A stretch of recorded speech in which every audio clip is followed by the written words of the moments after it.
the very oldest language on the face of this very earth. Chiko kikabia mapuni ngeni chineke ngende sona efewe na kusiala nyina ina koza hanso ya mbuni onanye na jama we na njobe zibali anyana ge farusi obona nege ole kali ngeni nekere kama mbona nekere obia mlendi nden so na kusiala na kusiala ni obadi ngoni ndina tukole no totwa eyi aba no wanene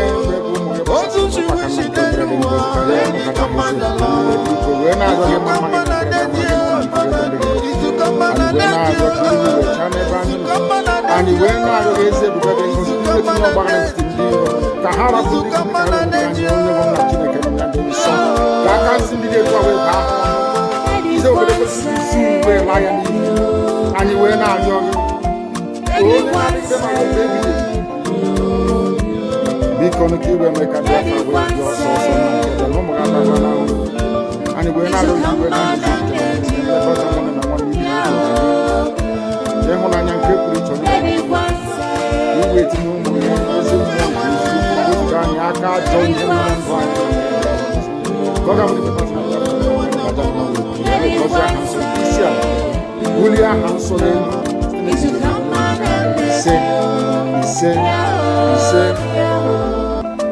but you know what? They would like you to believe that someone is the cause of it. No. I am the solution, and the only way they can get to you is by kicking me out, which is not possible. I have come. Look what you do. After I am done with Nigeria, Biafra will be free and enjoy freedom. Biafra will know the importance of freedom and what happens in 5 years to come. Thank you.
The very oldest language on the face of this very earth.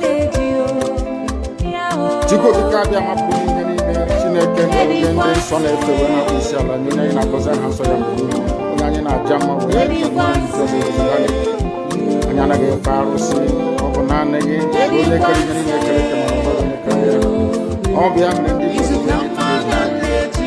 nden so na kusiala kusiala ni obadi ngoni no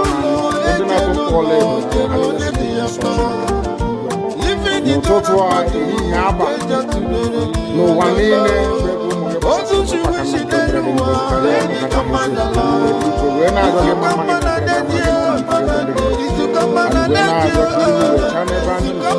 and when I raise it because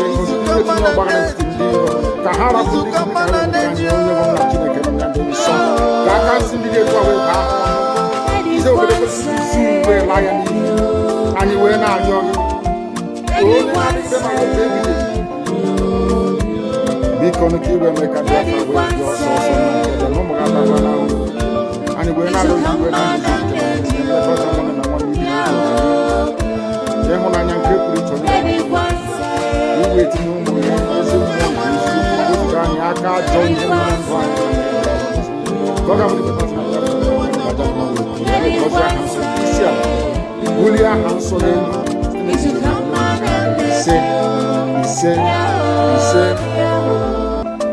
But you know what? They would like you to believe that America is the cause of it.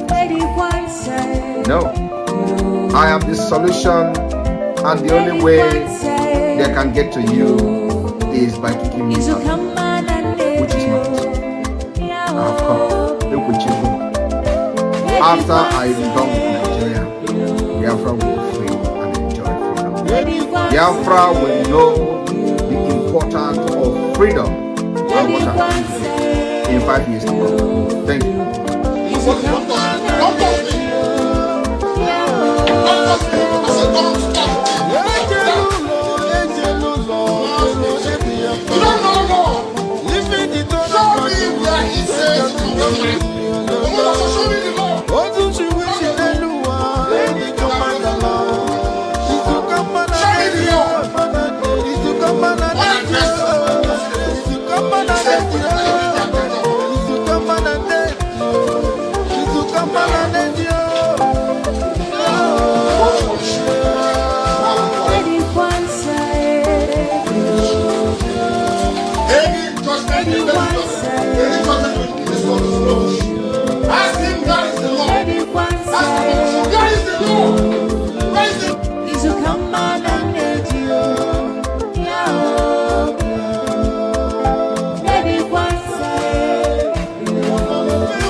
So you keep on supporting evil in the zoo, the more your land will be taken from you. The more your daughters will be raped and abducted, the more your sons will be slaughtered in cold blood.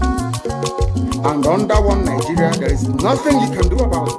Absolutely nothing.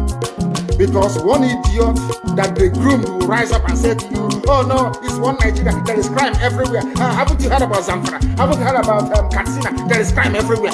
That is not the case. The crimes you have in the north, the insecurity you have in the north is as a direct consequence of their own action. They grouped them. Al-Qaeda in the Nigeria, ISIS in West Africa, Boko Haram, Fulani headsmen, bandits, all of them. Who brought them to Nigeria? It's Fulani. Fulani brought them into Nigeria. Everybody brought them in. Why should the government brought them in? Are you people deaf and dumb and stupid? When you come out and you pretend, oh, we are one Nigeria, go and show somebody was asking, where is the boundary, where would the boundary of Biafra begin? And I asked the fool, where did the boundary of Nigeria begin? People from Niger come in and go as they like. Most of these idiots are from Niger. They are building a pipeline to Niger. They are building a railway line to Niger. They are building roads to Niger. Whereas where the money comes from, which is Biafra land, we don't have those infrastructure. No, we don't. But you're taking our money. You come to Ohaji, you come to Ebeba, you come to Agule, you come to Ebo, you take our resources, sell it, get the money, and now you're building the way to Nigeria, and you want me to be happy with you. Clap for your Nigeria. One Nigeria. I think maybe now you are insane. You come to my land, you take our oil, you take our gas, you take our manpower, you take everything, our VAT, our tax, everything. You are now building a road from Katsina to Niger. Airport. Refinery. You take oil from my land, you take it to Niger, you refine it, you bring it back to me as a refined petroleum.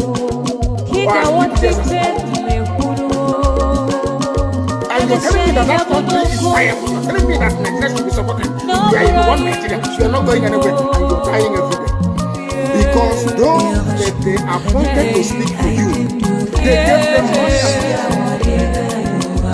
so that they will come out pages of the newspaper to give the world the misleading impression that everything is okay when things are go and see the contradictions in it. Nigeria is not working. We are marginalized. And then you come back to say Nigeria is fine. We must stay in it. Are you not foolish? These are the useless intellectuals that you have. On one hand, you say Nigeria is not working. You're marginalized. You are being discriminated against. You are suffering. They are killing you everywhere. And you come back to the same place and say Nigeria must be one. Had Nigerians gotten together to say they want to be part of this useless contraption, that's entirely their business. I'm a Democrat, I'm subscribed to it. But have you asked yourself this question? Why is it that all those asking you to remain in one Nigeria has something to gain from Nigeria, or they have benefited in the past? Nothing more, nothing less. I saw the letter that Biafra wrote to President Biden. In it, Biafra said to come and help us fight terrorism in order to ensure that there will be no regional destabilization. That is their game plan at the U.S. State Department for very many years, until we stepped in. They keep trotting out these lies. Once Nigeria breaks up, there will be destabilization in the entire region. I said that because you don't understand African history. Most of these people are not people. When I say it, they say I'm insulting them. No, I'm not insulting you. Most of them are people. In Africa, we are tribal creatures in Africa.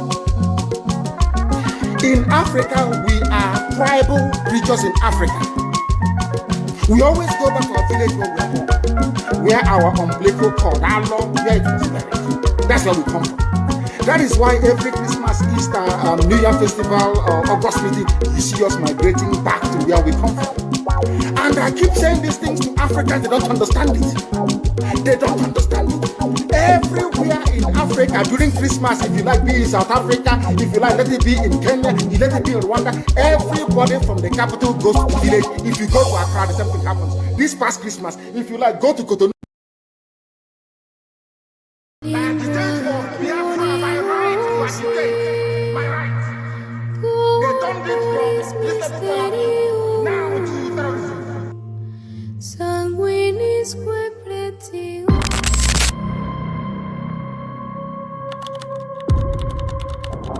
Breaking news reaching us now, the leader of the indigenous people of Biafra, IPOB, Nnamdi Kanu, has been arrested, extradited to Nigeria, and is right now being arraigned at the Federal High Court in Abuja. Kanu is facing charges bordering on treasonable felony instituted against him at the Federal High Court.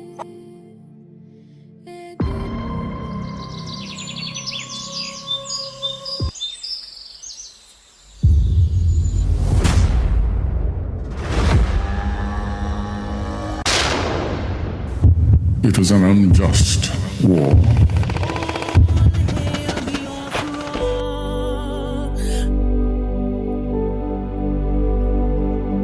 Long ago, in the heart of Biafra, a nation was born from the ashes of war. A war that scarred the land and its people, yet it never killed the spirit of freedom. The war aim of Biafra is purely to prevent ourselves being slaughtered, nothing more.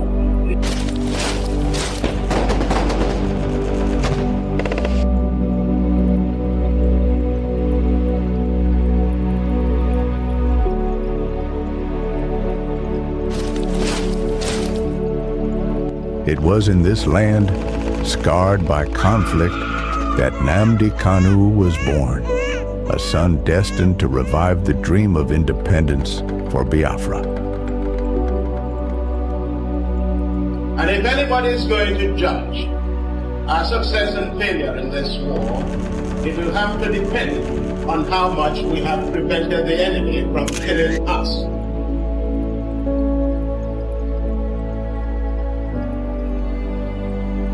Raised with the echoes of his ancestors' struggles, Kanu understood that the wounds of war ran deep in the hearts of his people. The scars from the Biafran War, which ravaged the land and cost countless lives, had never healed. The dream of an independent Biafra, broken but not forgotten, lived on in the hearts of those who survived. It was these voices, these memories, that called him to action.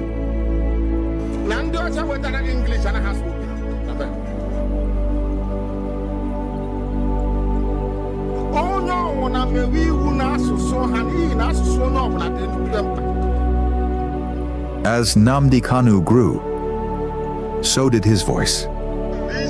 He became a preacher of justice, a messenger for those who were unheard. He spoke not just for his generation, but for all those whose lives were shattered by the war.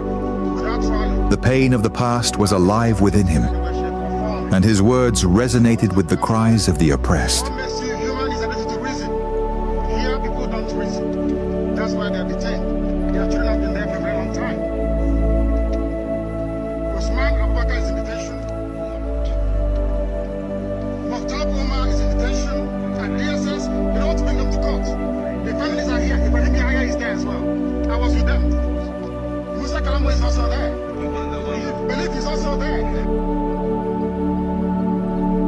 But as Kanu's message spread, so did the fear of the establishment.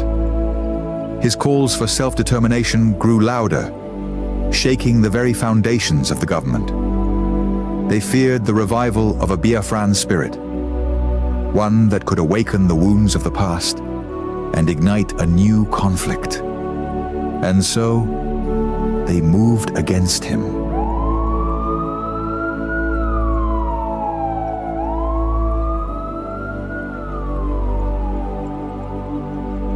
Nnamdi Kanu was arrested, his body captured, but his spirit unbroken. The authorities believed that imprisoning him would extinguish the fire he had started. But they failed to understand the depths of his cause. The pain of the war, the bloodshed of the past, was not something easily forgotten. It was a flame that could never be fully extinguished. His arrest became a symbol of the struggle that began in the blood-soaked fields of the Biafran War. The demand for freedom was still alive. The fight for justice continued, not just for Nnamdi Kanu, but for all the lives lost, for all the children born into a world of scars.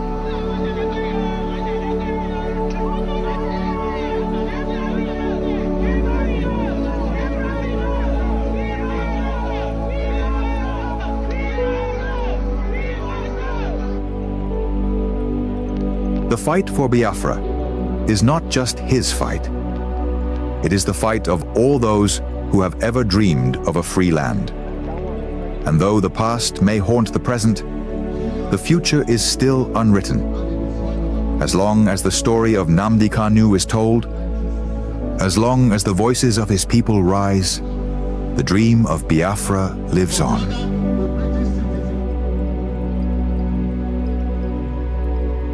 Arrested, again, again, again, again,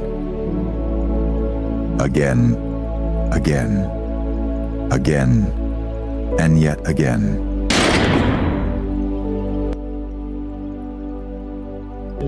I agitate for Biafra. I agitate for Biafra, my right to agitate, my right. They turned it from reasonable felony now to terrorism.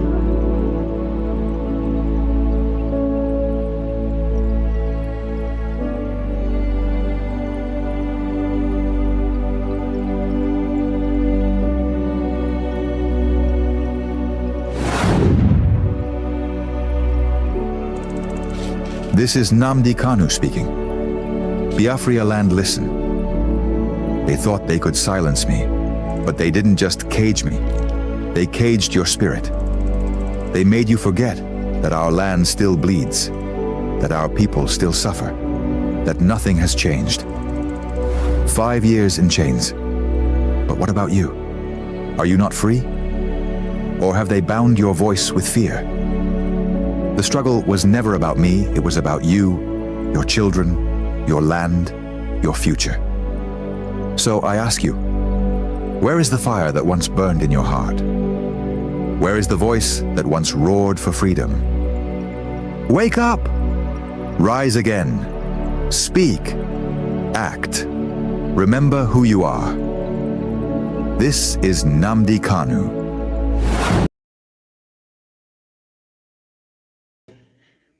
From the book of Psalm, chapter 7. And I will pray in English because a lot of people are listening all over the world. I mean, a lot. Millions are listening all over the world. And I want them to follow our proceedings this very evening. Very, very critical, very, very important that we do so. O Lord, my God, the creator of the heavens and the earth, we take refuge in you. Save and deliver us from all that pursue us. Because if you look away from us, they will tear us apart like a lion and rip us to pieces with no one to rescue us. Because the world is against Biafra for no reason. We are hated, we are despised for no discernible reason. Only thee, O Lord God Almighty in heaven, is our Savior, not man. You must come to our rescue because you are our Lord and you are our God. If we have done this, if I have done anything, if there is guilt on my hands, if I have repaid anybody, be it friend or an adversary, with evil or without cause, have done wrong to any man or woman, then let the Fulani Janjaweed pursue and overtake me. Let them trample down my life to the ground and make me sleep in the dust. Arise, O Elohim, Adonai El Shaddai, in your anger, rise up against the rage of the Fulani Janjaweed Caliphate and the Zoological Republic. You will rise and you will fight for your children. You will awake, O Heavenly Father, Lord God Almighty, the creator of the heavens and the earth, the owner of the universe, for you must decree justice. Let your children and all men and of goodwill gather around you while you sit on top of your throne in the highest of the heavens, the habitation that only thee can ever occupy. Only you, O Heavenly Father, will judge the people. You will vindicate me, O Lord. You will vindicate IPOB. You will vindicate your children of Biafra according to our righteousness, according to our integrity. O Most High, bring an end to the violence of the wicked. Bring an end to Fulani Janjaweed violence in our land. Bring an end to their abductions.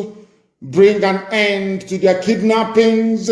Bring an end to their extrajudicial slaughter of the innocent. Bring an end to their forced conversion of Christians into Islam. Bring to an end their mediocrity. Bring to an end their senseless feudal rule. Bring to an end their evil and their deception.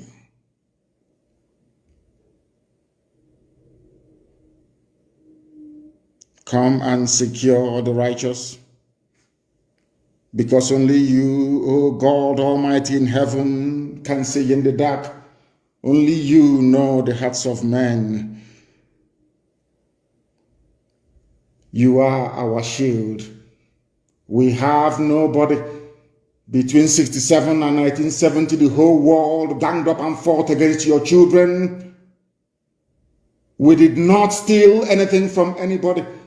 We did not go after anybody's possession nor inheritance.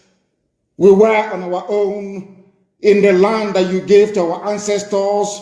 They conspired, they connived, they colluded to kill us. Over 5 million people. We are dead at the end of it. You are our shield. We do not trust in any man or in any state. We trust only in thee, because you are God and you always save the upright at heart. Anybody whose heart is clean, oh Heavenly Father, to those you do not abandon to their enemies. That is why you cannot abandon IPOB. That is why Biafra can never be abandoned. Because your words are yea and amen. You are God, you're not human.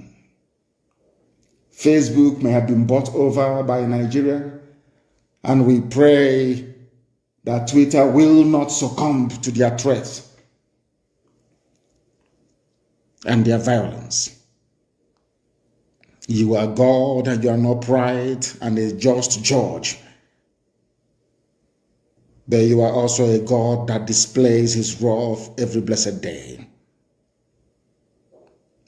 If Fulani Janjaweed do not relent in what they are doing, if the Fulani Caliphate continues to pursue this scorched earth policy of abductions and murder and mayhem, then you, O Lord God in heaven, you will sharpen your sword, you will bend and string your bow, you will prepare your deadly weapons, you will make ready your flaming arrows.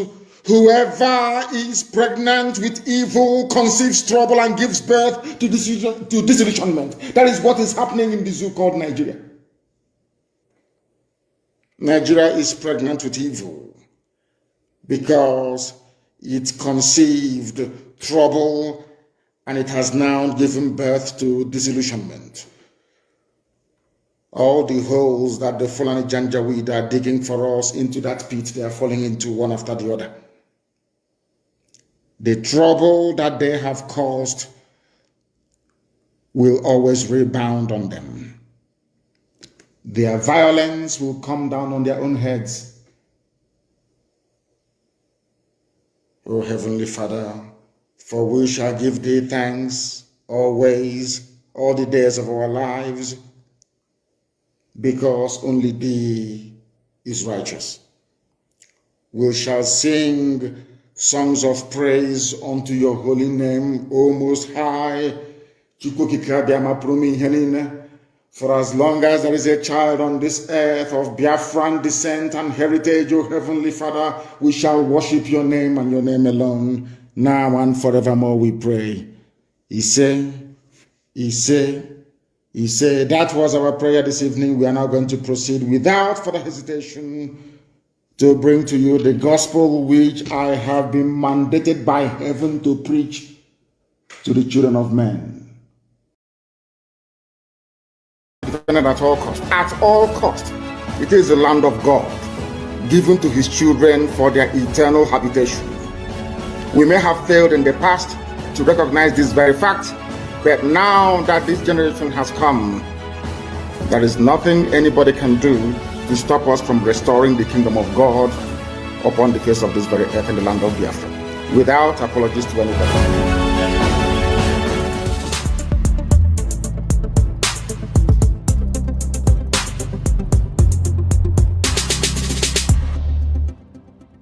The Fulani approach to the zoo called Nigeria is called the devil's alternative. Fulani, they have this two-pronged approach to the issue of one Nigeria. If they collapse you through banditry, they will overrun you because they believe they have superior weaponry. Right now, and all of them are in this game together. That's number one. If you sue for peace, which idiots like Omahi are doing, if you sue for peace, they will also get what they're looking for because they will plant Ruga in every local government area. The devil's alternative, whichever option you choose, men are going to die. Men will die. It doesn't matter the option you choose. If you wait for them to do things peacefully, which they will never do, they are going to kill you anyway because there will be Ruga. And you allow them to forcibly take over your land, you are taken over, they will take it by force. and Fulani will plant their people in your local government areas. That in the next 100 years, you'll be hearing about Olo Emirates. And then we'll be like Hausa people. Our great-grandchildren will now ask their parents, what happened? They will tell, oh no, there was somebody called Hope Uzodinma. He was playing politics. He loved Nigeria. There was one called Umahi. He loves Fulani. He used to be our brother. But then we are gone. As a race, we are finished. And I said to these fools, Fulani Caliphate is dealing with you people, but you don't know it. They are like the vulture. Nigeria is pregnant. If Nigeria dies during the pregnancy, they benefit. Nigeria gives birth to their Ruga, which they want, a new Nigeria, which they want, is also to their benefit. The only people aiding and abetting them are these quislings, the fulefus from the East, intellectuals, and sophisticated morons from the West. Ojukwu negotiated restructuring. What happened? They came back and they said no.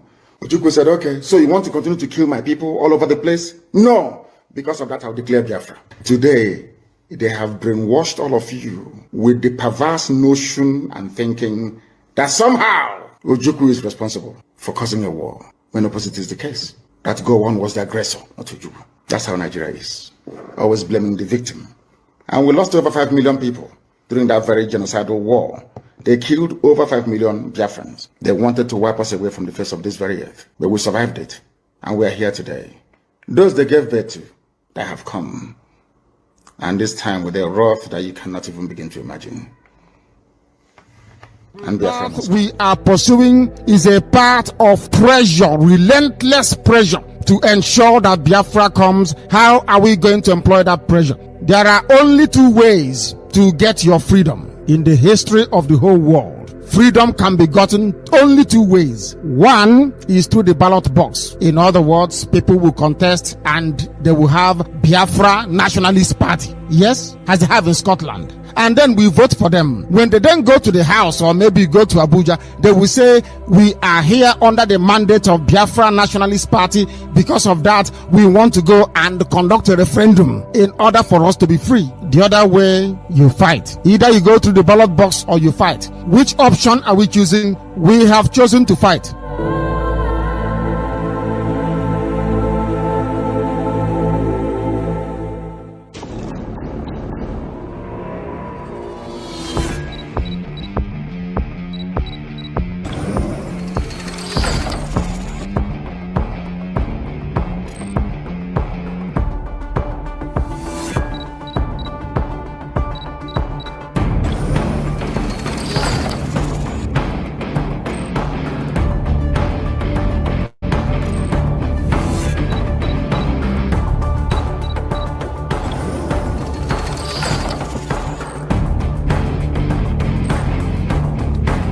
We, the Biafrans, call the Finnish authorities to release Mazi Simon Ekpa immediately.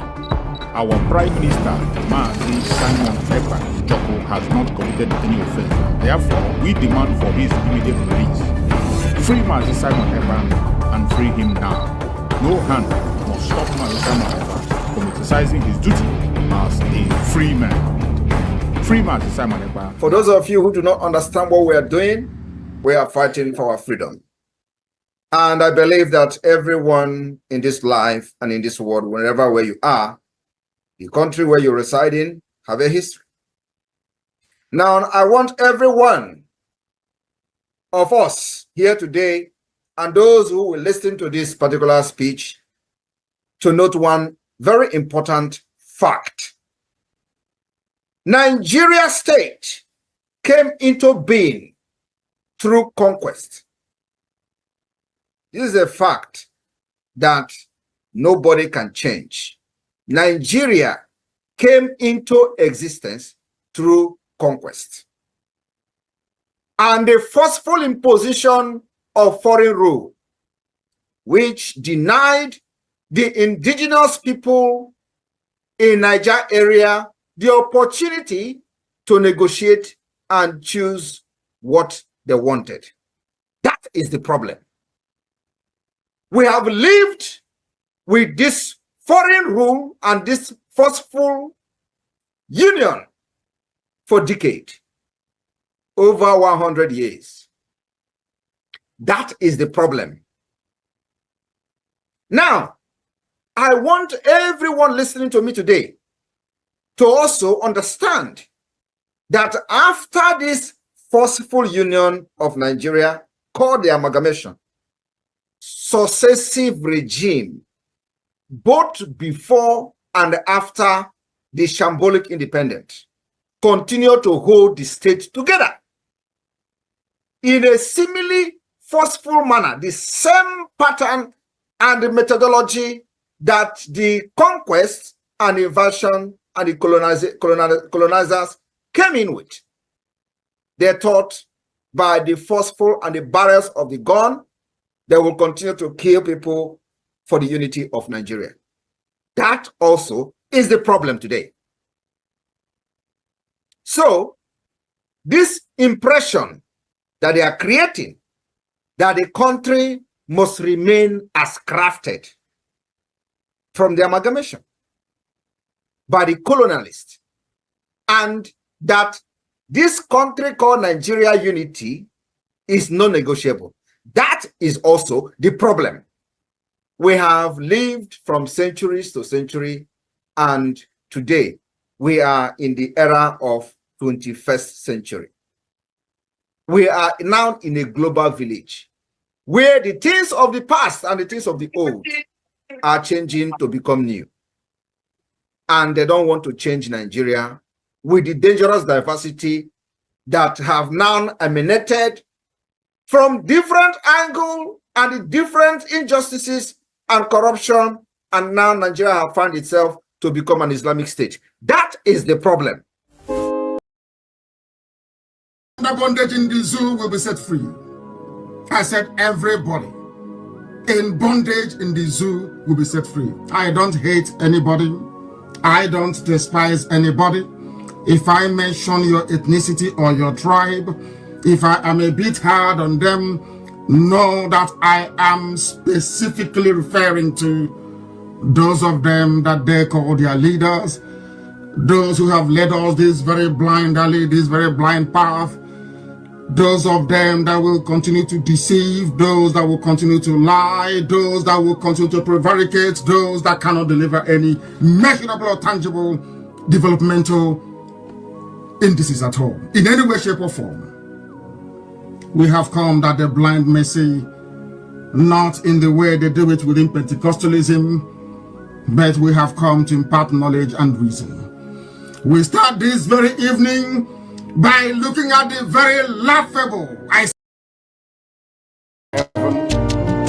the very oldest language on the face of this very earth. Because I can say that from what I have just listened from you, it is just not ordinary. Very wonderful.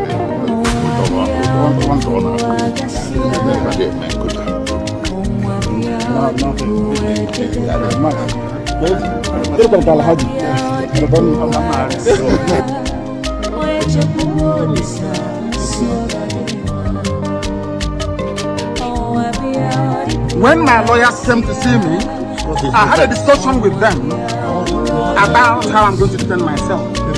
I told them that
Welcome. Thank you for joining us on today's program, wherever you are joining from.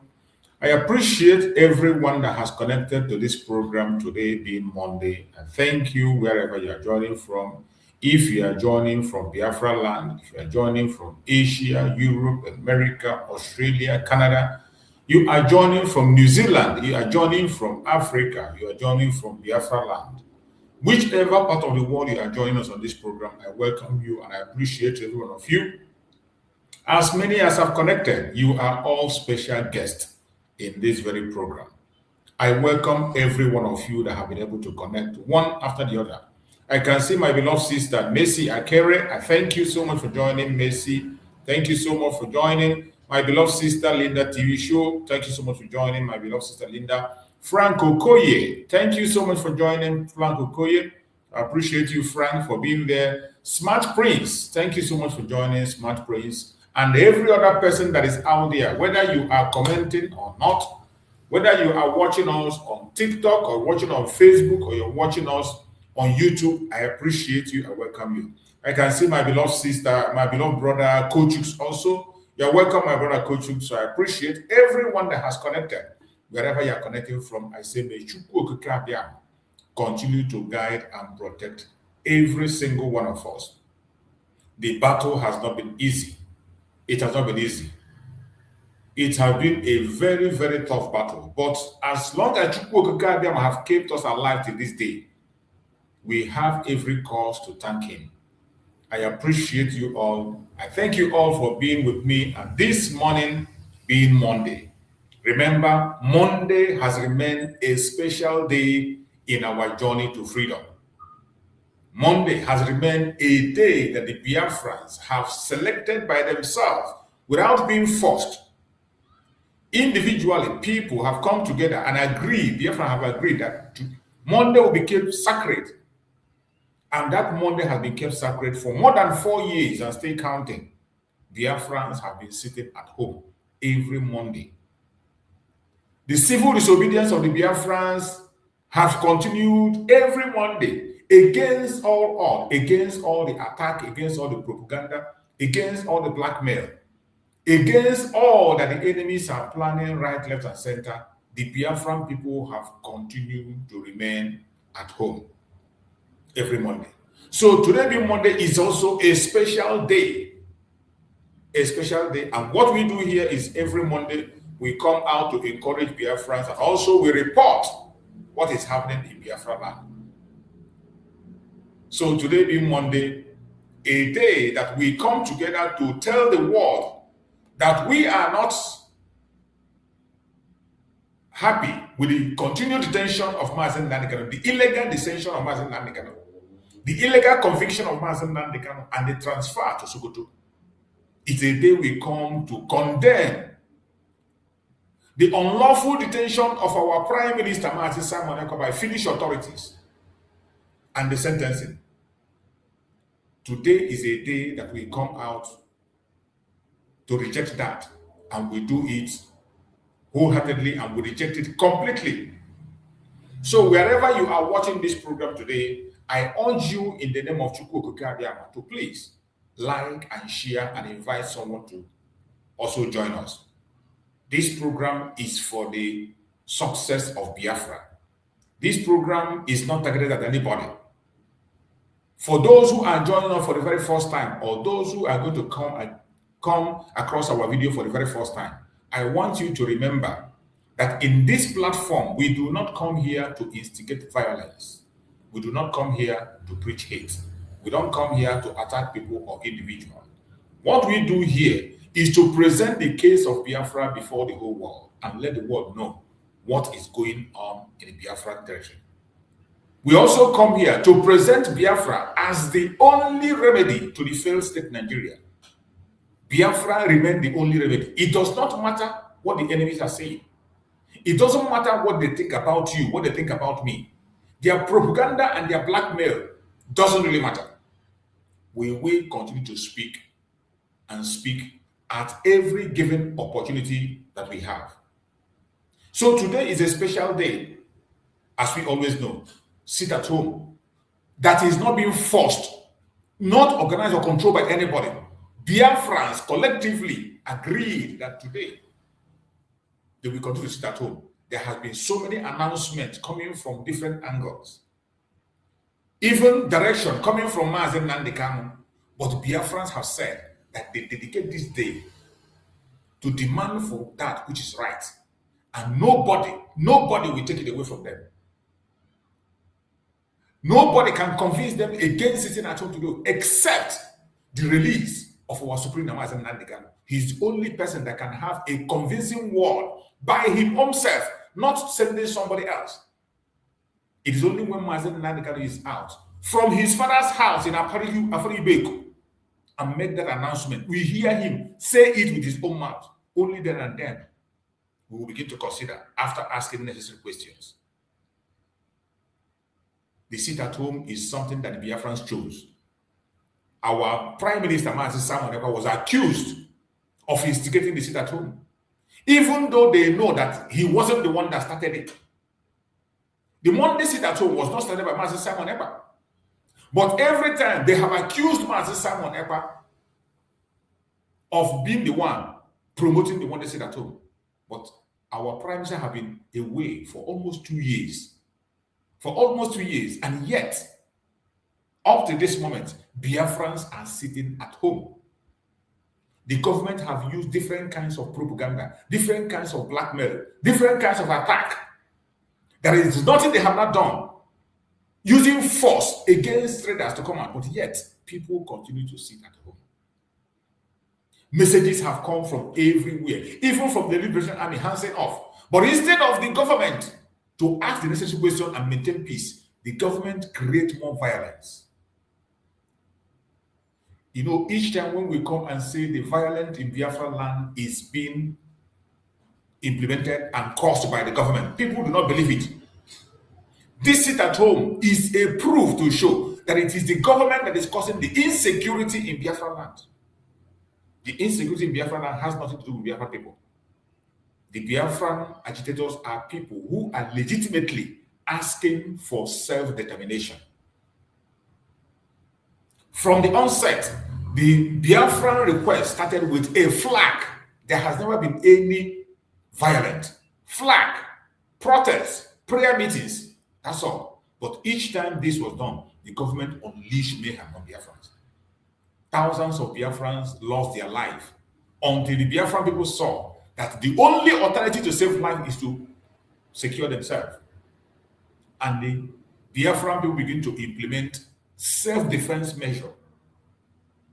There has never been any record of anywhere that the Biafran agitators went to kidnap.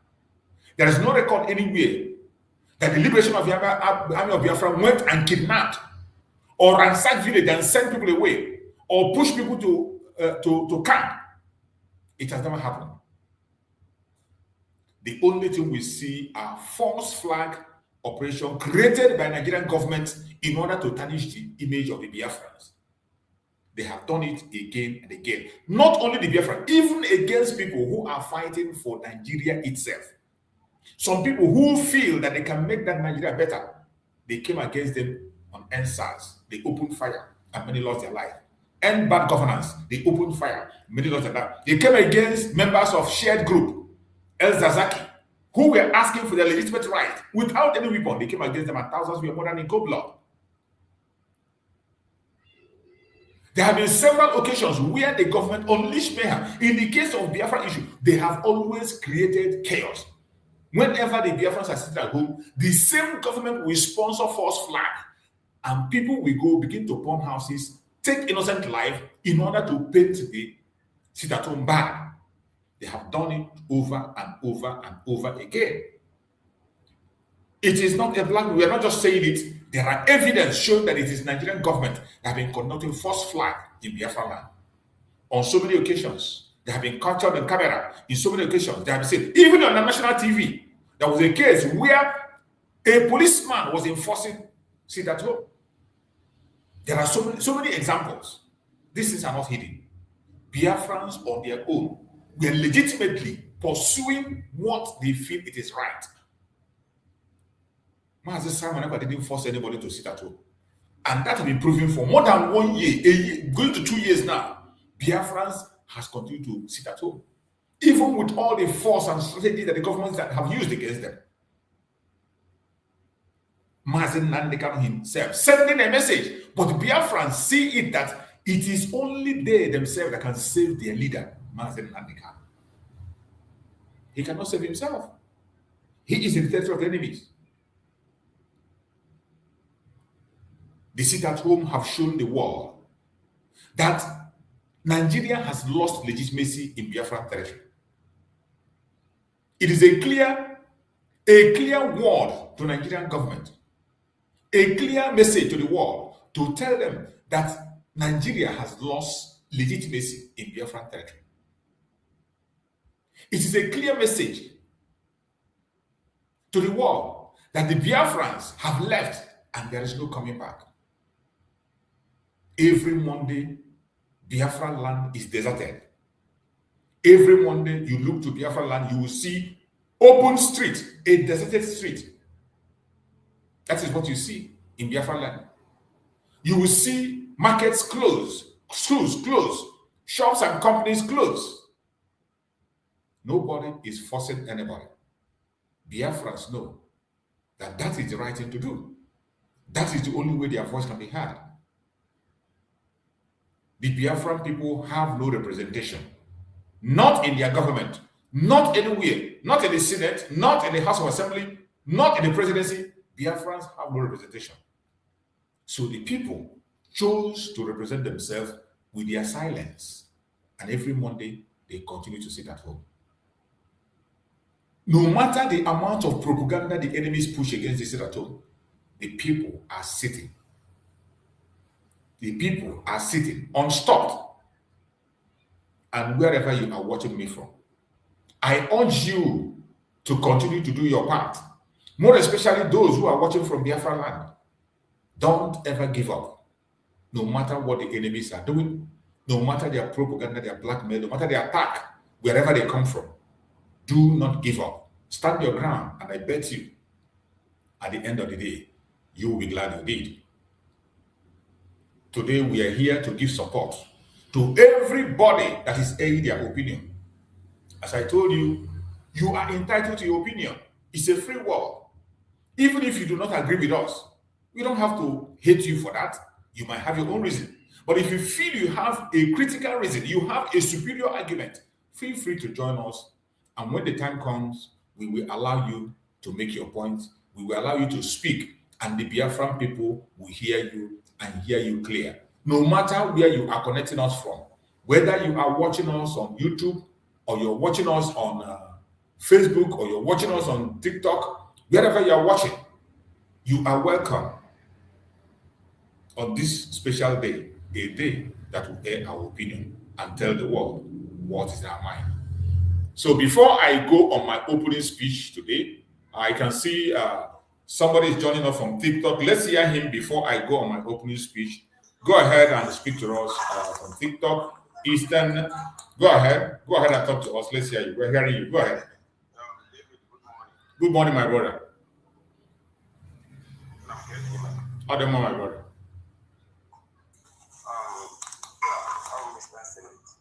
Huh?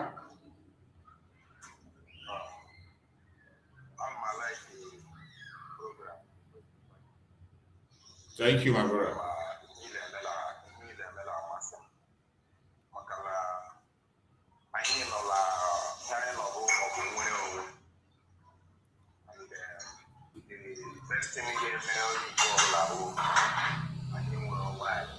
Yes.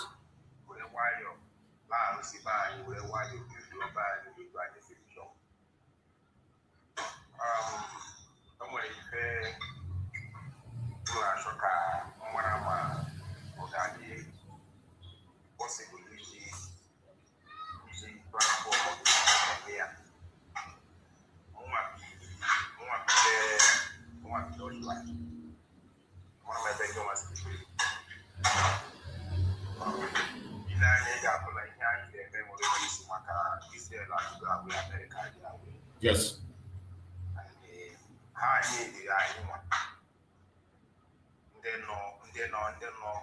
Outside in your more push.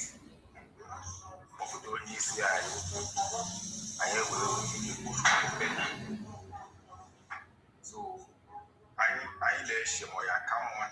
I need to a kind of online campaign. Can you first conference? When I buy the whole year, I need to leave it. I need to few people. They got drunk money. I was to first conference. I had a bad you this also. What I can say, you don't Germany.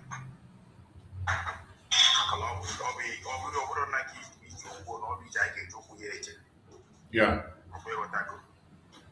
So, I don't know by the whole line apply here up. So, what people, I got the mind. Before Nigeria is Nigeria, the one who from Britain. I'm in many conferences. I'm going to handle a day. What to handle la Britain. What to handle different countries before. When Anthony and Nahu move with emotion, but Nigerian accent. I've been over conferences in many places. I need to go strong law for a very long time. I need to take it to another level. So what I go? Yes. I need to coordinate on why. Because in high gauge. Able back the way back with them. I need to go back here to the next level of the mind. Because I can coordinate your mind. You go to conferences from one place to another, from one country to another. From this conference, I host legitimately and legally. I believe I am we can approach the necessary countries in that need support to that. And with that, you can get your more easy. So we have to come make a man.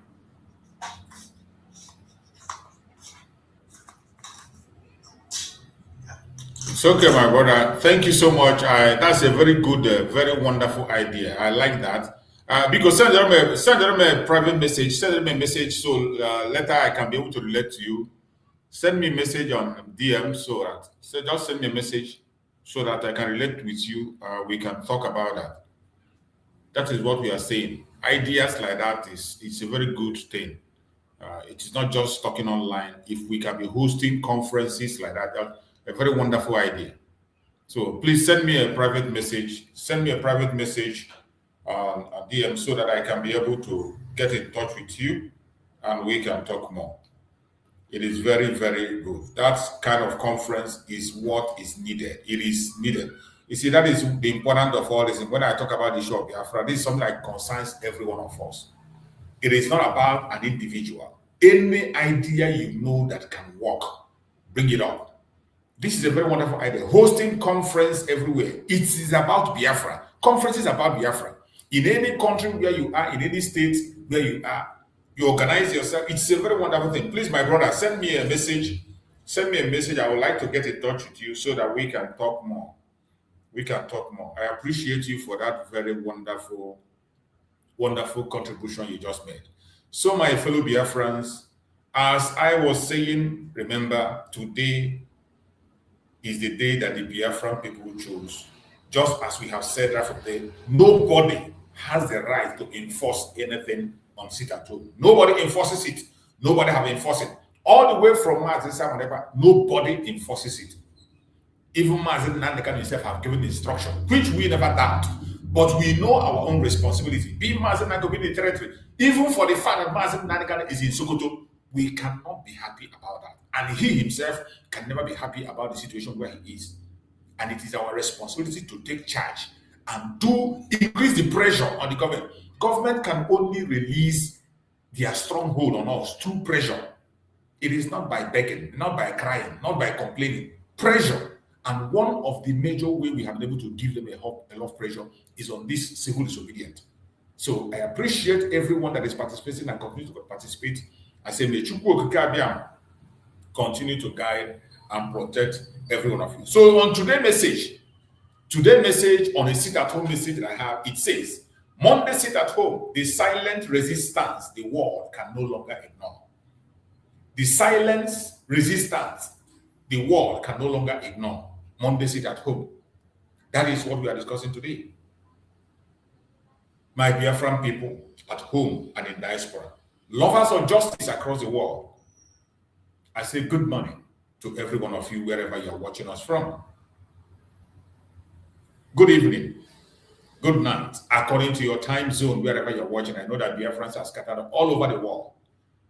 Today, we are not just discussing the protest of the Biafrans. We are not just discussing a routine of Monday sit at home. We are discussing power. Today, in this program, we are discussing power. The power of civil disobedience, the power of discipline, the power of collective withdrawal. The most important, that is what we are discussing today. And most importantly, the power of people who have decided that silence will no longer mean surrender. We, the Biafran people, have decided that silence will no longer mean surrender. In this topic today, it's simple, very, very simple. You have heard it before, over and over again, but it is explosive. That's why you must pay attention and like the program and share so that others can join on this very program. Very important. Why Biafrans must sustain the Monday sit at home. That is what we are talking about. Why Biafrans must sustain the Monday sit at home. The question of insecurity in the southeastern part of Nigeria, Biafra land. And when I mention southeast, I mean the old southeastern region, Biafra land. That is what we are discussing today. And why global attention on Biafra is rising, whether anyone likes it or not. The global attention on Biafra is rising, whether anyone likes it or not. So wherever you are watching today, I want you to please stay with us until the end. Hang around on this program until the end. If you have a contribution or a superior argument, when the time comes, send me your request. I will gladly appreciate and entertain you. Because what we are about to discuss is bigger than politics. It is about strategy. It is about narrative control. It is about history. Just like the suggestion my brother just made now, that is a strategy. That is about narrative control. It is about history. I feel so glad when I see committed Biafran bringing suggestions that will move the struggle forward. That is not about personal gratification. This hosting of conferences all around, very important. It's going to draw a lot of attention. It's going to create our own narrative that suits what we are doing. It is strategic. At this time that the whole world is paying attention to the Biafran people and our cause, it is very, very important. Let us be very clear. Monday sit at home is not violence. It is not chaos. It is not destruction. I have said it over and over again because Nigerian government always paint that picture. Whatever we do, they will try to paint it to be violence. They will tag it to be chaos. But you and I know very well that that has been their modus operandi from day one.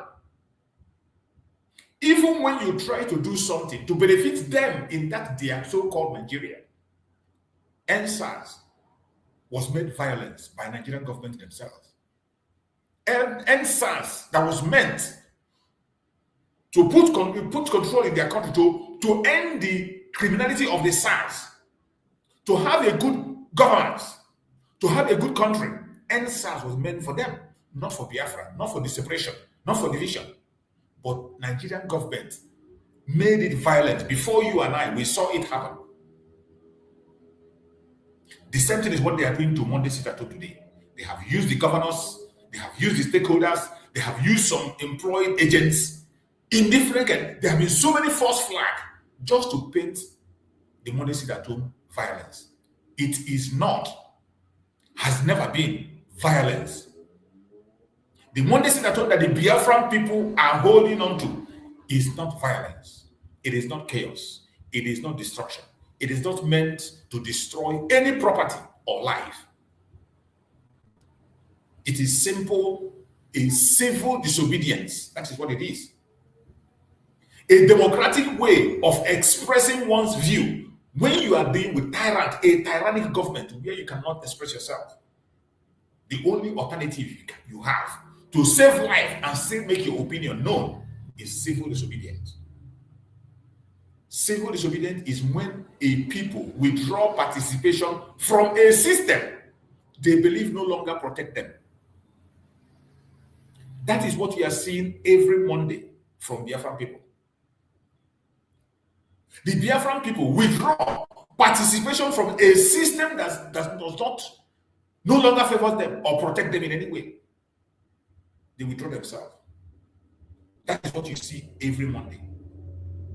When markets close, when roads are empty, when businesses pause, that silence becomes a very strong message.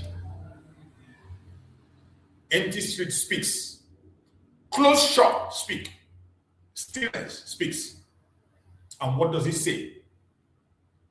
Whenever you watch, you see a closed street, a silent street. Schools locked up on a day that students are supposed to be in school. You see banks closed. What does it say? It simply says, we refuse to normalize injustice. Every Monday, the Biafrans speak loudly and say that they refuse to normalize injustice. We refuse to pretend everything is fine. We refuse to participate as usual while our grievances are ignored. And this is what they want us to do. The political criminals in Biafra land, the criminal governors, the illegitimate governors you have in Biafra land, they want us to normalize injustice. And every Monday, we tell them no, never, ever. They want us to pretend that everything is fine. Every Monday, we show the world that all is not well. That our Supreme Leader, Mazen Nnamdi Kanu, has been convicted without a written law. A repeat law was used to convict Mazen Nnamdi Kanu. As if that's not enough, he was handed a life sentence and transferred to Sokoto, the caliphate, who are the people that are terrorizing the country, as a move to provoke us into action. But Biafrans, we have had enough. Every Monday, they want us to pretend all is well, but we continue to tell them that all is not fine. Every Monday, we refuse to participate as usual while our grievances are ignored. They want us to participate. Now they are preparing for their election. They want us to begin to speak about P2B and his fellow gang members. They want us to begin to pretend and say, oh, we want Igbo presidency, while the grievances of the masses is ignored. Those that call themselves elites, you see them pursuing their selfish interests. Those that call themselves the city boys, pursuing their own personal and selfish interests, and they want us to pretend all is well while they ignore our grievances. Every Monday, we speak loud through our silence. Civil disobedience is a global language. In case you don't know, it is a global language. History has shown that when people sustain peaceful resistance with discipline, it forces conversation that power structures try to avoid. Today, the conversation of Biafra cannot be avoided in Nigerian state. It can never be avoided. I thank Chukwu Okukabiyama for Biafrans who are working on different places. You can see what is happening in Israel today. Finally, after so many years, Biafran debate, we have reached to the parliament, the Israel parliament. You know what that means? In the parliament of Israel, in Knesset, they are discussing Biafra, and the debate is coming up soon. A debate is coming on soon on the issue of Biafra. That speaks volume. The strength of Monday sit at home is not in noise. It is in consistency. It is inconsistency. If you don't know the effect of the Monday sit at home, sit back and look. The referendum that we are conducting every Monday, even the government itself knows the implication. That is why they are fighting it with everything they have. They fight it forcefully. They fight it through propaganda. They fight it through false flag operations. They fight it by force, openly. Because they know what it means. They know what the world is seeing. Each day, like Monday, you go to Biafra on Monday, they face their satellite, they see that things are not normal. It speaks volume. That shows rejection of Nigerian government. It shows that every official of Nigerian government in Biafra land is illegitimate, and they know it.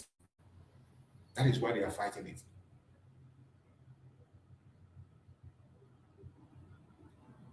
Coming to the insecurity question in Biafra land. Now let us address the elephant in the room. Insecurity in Biafra land. The kidnappings, the attack, fear narratives, blame games. The question many are asking is this: who benefits from instability? That is the question. Who benefits from the instability in Biafra land today?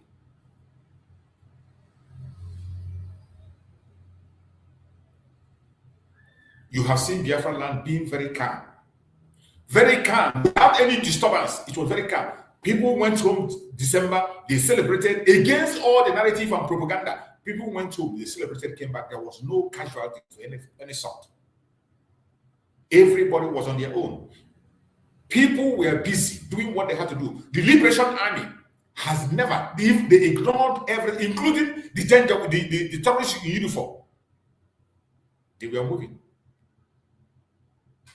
But all of a sudden, you saw Soludo came to activate insecurity. Soludo came. The sit at home that people are doing on their own without anybody talking to anybody. Soludo came to activate insecurity.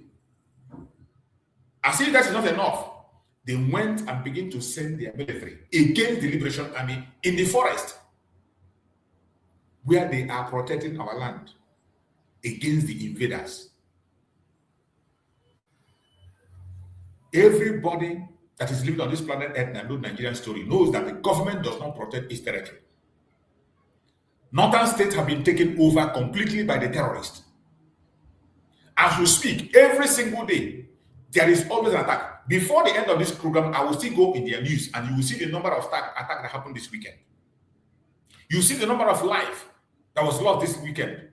You will see how the bandits are moving with convoy from villages to villages and they are taking lands. This is what the Liberation Army is preventing to happen in Biafra land. But what do? Since they have seen that the terrorists they wanted to invade us would not be able to penetrate, they gave them uniform and pushed them to Biafra land. As we speak, including arch enemies of Biafra, we see criminals, convicted criminals, coming to make a video People that were just released from prison, coming to make a video that they are in Biafra land attacking. What does that tell you? The same government that will tell you about non-state actor. Today, the government of Nigeria will license a non-state actor to go Biafra land and take innocent life. Come on video, broadcast it, and be proud about it. In a country, they claim it's a separate state. And you will be there joining them. Instead of supporting the cause of Biafra, you will join them and you speak against those who are speaking up for Biafra. Every politician in Biafra land should be ashamed of themselves. Every elite in Biafra land should be ashamed of them. For them today to see not only that the terrorists are coming to our land, the Nigerian terrorists are coming to our land to invade. You will see a convicted criminal that was just released from prison making a video that many of you have seen. A convicted criminal making a video. The arch enemy of Mazen Nandekano and the Biafran people. Somebody who has boasted that he will destroy the Igbo people if chance is given to him. You see him being sponsored by the federal government of Nigeria in Biafran territory. And he's going after those who are protecting the land. If that does not tell you something, it means you are insane and you will never be redeemed. When you see that idiot in video and it doesn't tell you something, that means you are insane. In a normal country, you cannot see such. You cannot see such. A convicted criminal just came out from prison, making a video, working hand in hand with the police and the army against the innocent. What does that tell you? When we say Nigeria is a failed state, when we say Nigeria is a terrorist state, when the Canadian court came and told us that all the political parties in Nigeria are terrorist organizations, some of you are doubting it. Some of you call it propaganda. Now it is becoming more clearer every day. The question many people are asking is this. When you look at Biafra land, you see kidnapping, attacks, fear narrative, blame games. The question many people are asking is, who is benefiting from the instability? And I believe most of you here are asking the question, who is benefiting from that instability? Because when insecurity rises, narratives are shaped. And when narratives are shaped, perceptions are manipulated. Now, with this, tell me, who do you think is benefiting from the insecurity in Biafra land? Type it in the comment section according to your understanding. According to your understanding, having in mind that when insecurity rises, narratives are shaped. And when narratives are shaped, perceptions are manipulated. Now tell me, who is benefiting from the insecurity in Biafra land? According to your own understanding. We must analyze this critically. If a region constantly portrays as unstable, if a region is constantly portrayed as unstable, investment drops, movements reduce, fear increases, and fear is powerful. Having this in mind, who benefits from the insecurity that is happening in Biafra? So we must ask, is insecurity being properly addressed or is it being politically weaponized? Ask yourself, is insecurity in Biafran territory today properly addressed or is it being politically weaponized? When you look at what Hope Uzodinma is doing in Imo State, and you look at what Soludo is doing in Anambra State recently, his attack against his own people, in every little opportunity that Soludo has, he will demonize the Igbos, demonize the Biafran people, attack them, and say all manner of things, including going abroad to say it.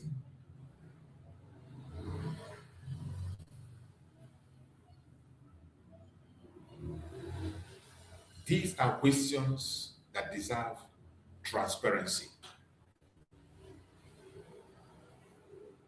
We must ask this question. Is insecurity being properly addressed or is it being politically organized? We need an answer to this question. when citizens begin to suspect that their security concerns are not handled with sincerity, trust erodes. And that is what we have in Biafra land. There is no sincerity in the governments. There is no sincerity in the officials, in the politicians. Their own mission is to destabilize Biafra land for the benefit of the caliphate, collect their security vote, and then gain relevance by creating chaos in Biafra land. Help the caliphate to establish themselves in Biafra land through the insecurity. In fact, the insecurity is the easiest way they have seen, the easiest way for them to invade our land. Insecurity is the easiest way for the caliphate to invade our land. That is why the politicians that are working for them are not ready to address it. They are not ready to look into it. They are not ready to talk about it. There is no genuinity.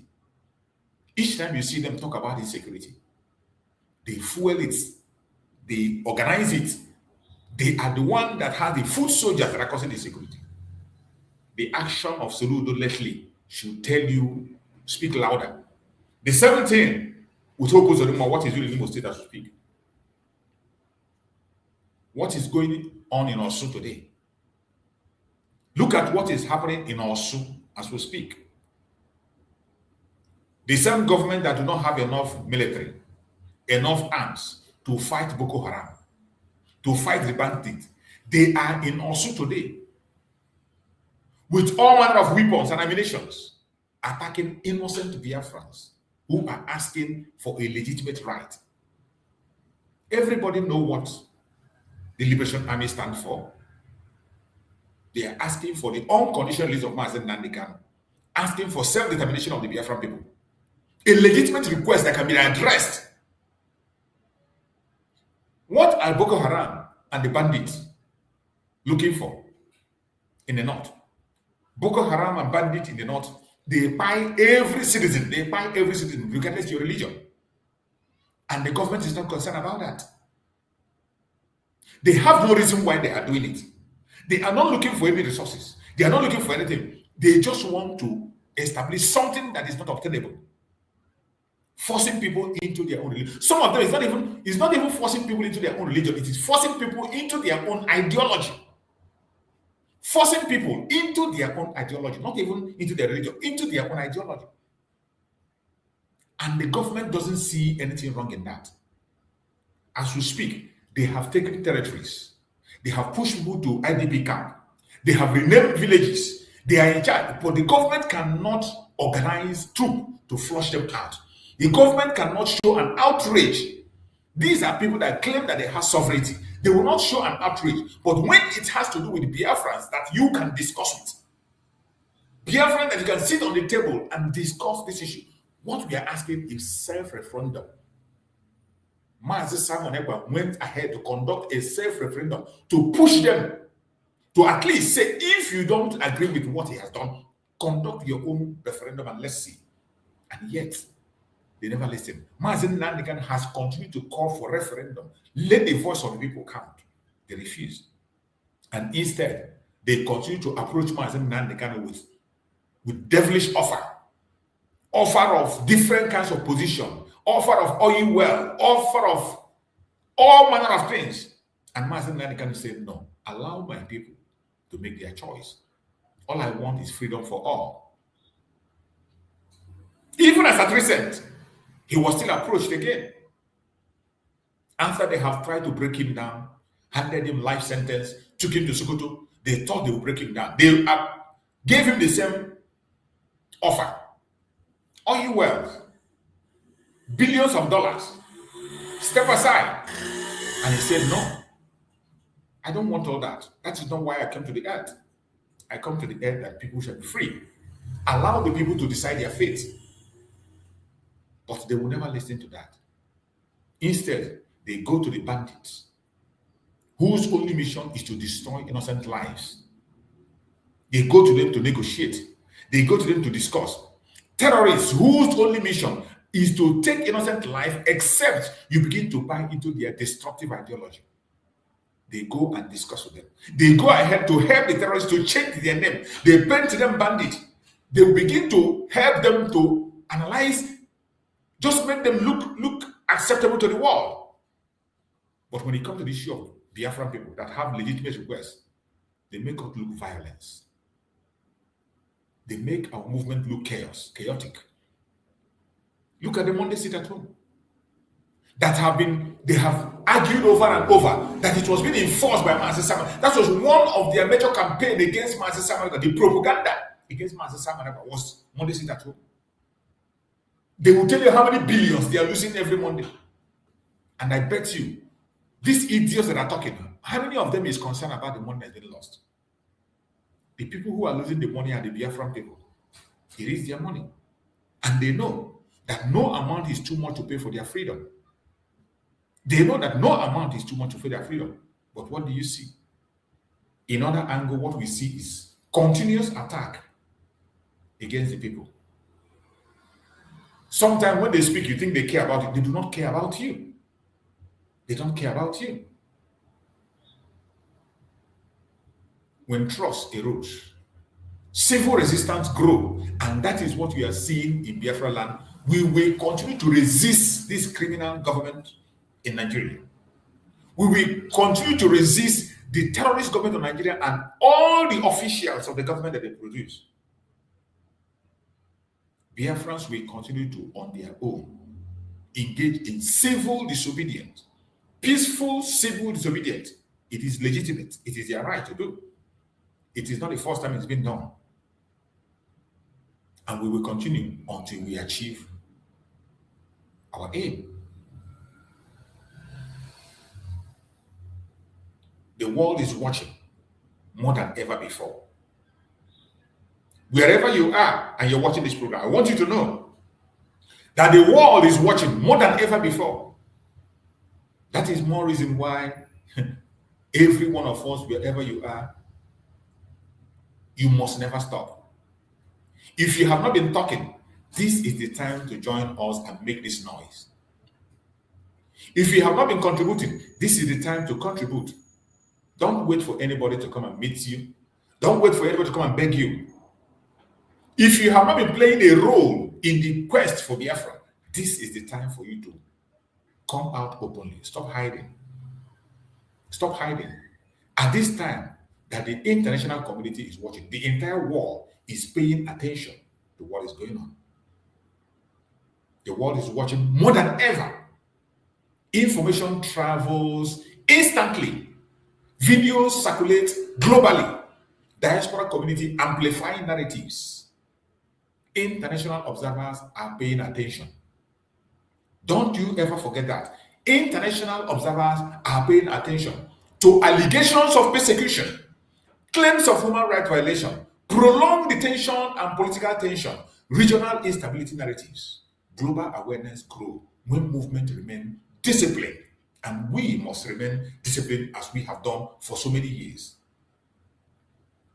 If you're a Biafran, don't think what we are doing is a waste of time. Do not look down on what you are doing as an individual. Even if it is a post you make on your platform every day, you come out 1 minute post about Biafra, one single post every day about Biafra, it is making waves. Don't take it for granted. Don't ignore it, and don't talk down on anybody that is speaking on the issue of Biafra. We might not always agree on the same point. And there is no law that says that we must be on the same group. We might not be on the same group, but the project must be one. The purpose must be one. That is why Mazi Nnamdi Kanu, in his last message, he recognized every Biafran group because he knows that we are not bound to be in one group. He recognizes every group and he appreciates all of them. Likewise, Mazi Simon Ekpa, he recognizes every group and he appreciates all of them. The only person that sideline people are those who are not serious in the agitation, those who are the government political pressure group. The Nigerian government political pressure group who are claiming to be part of the agitation. When you see them, they antagonize groups, they call people names. Their focus is to destroy one another, destroy their fellow Biafrans, because they want to score a point for the politicians. They want to create chaos, become a political pressure group for their own selfish interest. But for every how you will know a genuine Biafran is those they don't spend time in talking about fellow Biafrans. They don't spend time in demonizing fellow Biafrans, because we know that human beings are bound to have their opinion. Allow people to express their opinion, even if you disagree with them. Allow them to express their opinion. At the end of the day, there are many people who are watching. Biafrans, we are more than 80 million. More than 80 million Biafrans. In that more than 80 million Biafrans, I bet you there is no way every one of us will be on the same opinion and the same mindset. So when you put out your point out there, there are people that have like manners. They will follow you. Those who can be able to operate on that level will follow you in pursuit of the same freedom. Just as we have, there are people who are in defense today, who are doing very well in defense. There are people who are doing very well diplomatically when it comes to diplomatic issue. There are some who are doing very well in media. These are areas that people are doing very well. You don't have to condemn it simply because it is not under you, or the statement is not coming from you, or you don't understand it. What you don't understand, don't talk about it. Don't condemn it. Don't condemn it.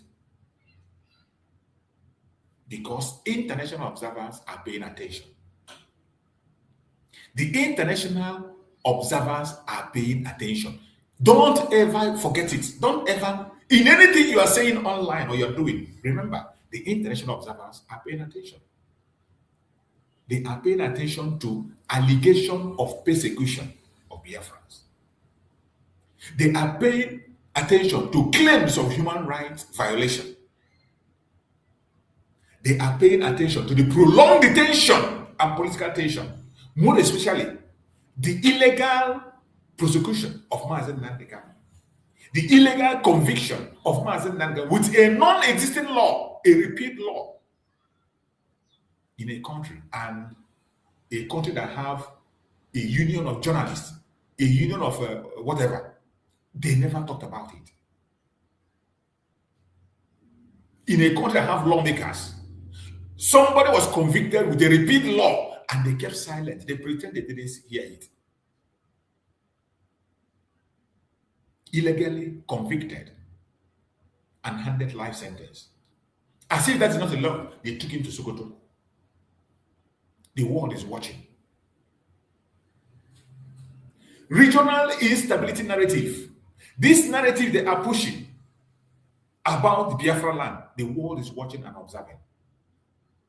Global awareness grows when movements remain disciplined. We must remain disciplined because this awareness is ongoing. We must keep our discipline intact. The world really responds to chaos, but the world studies consistency. The world studies consistency. When you watch the struggle of the Biafra in the era of Mazen Nandika, it has been very, very consistent. Now, in this sit at home that was started after the detention of Mazen Nandika, that was guided by Mazen Simon Ekpa, the will of the people guided by Mazen Simon Ekpa, it has been consistent.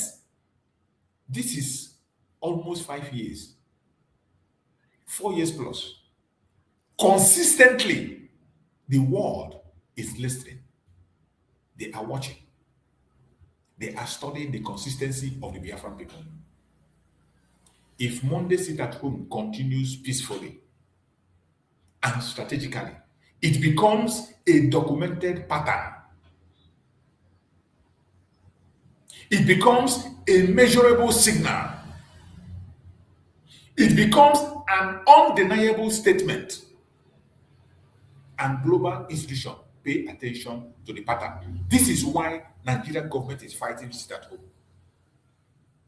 This is why Soludo has been contracted to destroy the life of the Biafrans. This is why The criminals that are working with the Janjaweed for their personal interests are fighting to stop the sit at home. In case you do not know, I want to say it again clearly for you to understand this. I want, in case you haven't had it, I want you to get it again. If Monday sit at home continues peacefully and strategically, the way it is now, it becomes a documented pattern. It becomes a measurable signal. And it's become an undeniable statement. That is what the sit-at-home has become.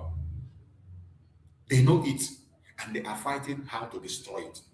You, as a Biafran that know what you are doing, you know what you want. Do not allow anybody to talk you out of this. Do not allow anyone to discourage you. Nobody is going to come and put knife or gun in your neck and say you must sit at home. No. Nobody will come and force you. It's your decision. But I'm telling you why it is important. At this time that the global community are paying attention to the cause of Biafra. At this time that the state of Israel is discussing Biafra in their parliament. Sit at home is strategic. They are paying attention. And when they look at Biafra land on Monday, it is giving them a referendum. It is speaking to them. It is confirming whatever the Biafrans are presenting in that very place about the situation of Biafra land. When you join in this sit at home, you are supporting the international community focus on Biafra. You are providing facts for those of our brothers and sisters who are fighting in the Israel parliament to make our voice heard. That's what it means. But when you walk away and play, it doesn't concern you. The people in diaspora cannot do it alone. Those of us in diaspora, we will make the noise. We will make the points. We will drive the narrative to the highest level where it should be. But at the end of the day, investigation will come on the ground to see if what we are saying translates to what is on the ground. They still have to come and check if what we are saying translates to what is on the ground. That is why it is important, wherever you are, to participate. Play your own role. Do what you have to do to make sure that the voice of the people is being heard. It is very, very important and strategic. Consistency matters a lot. Consistency matters. Movement fails when emotion overrides discipline. Sometimes most of us are too emotional. Emotional to a fault. Emotional that we begin to create chaos. Emotional that we begin to forget about what is required. Movements succeed when strategy overrides frustration. Strategy overrides frustration. Consistency does three powerful things. Consistency does three powerful things. Number one, it proves commitment.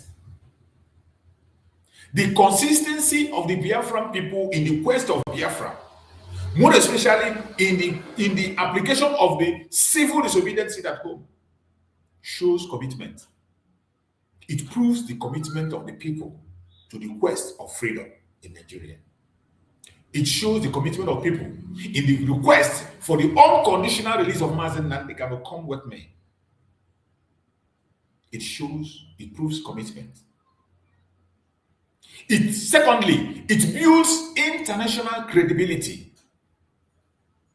Consistency builds international credibility.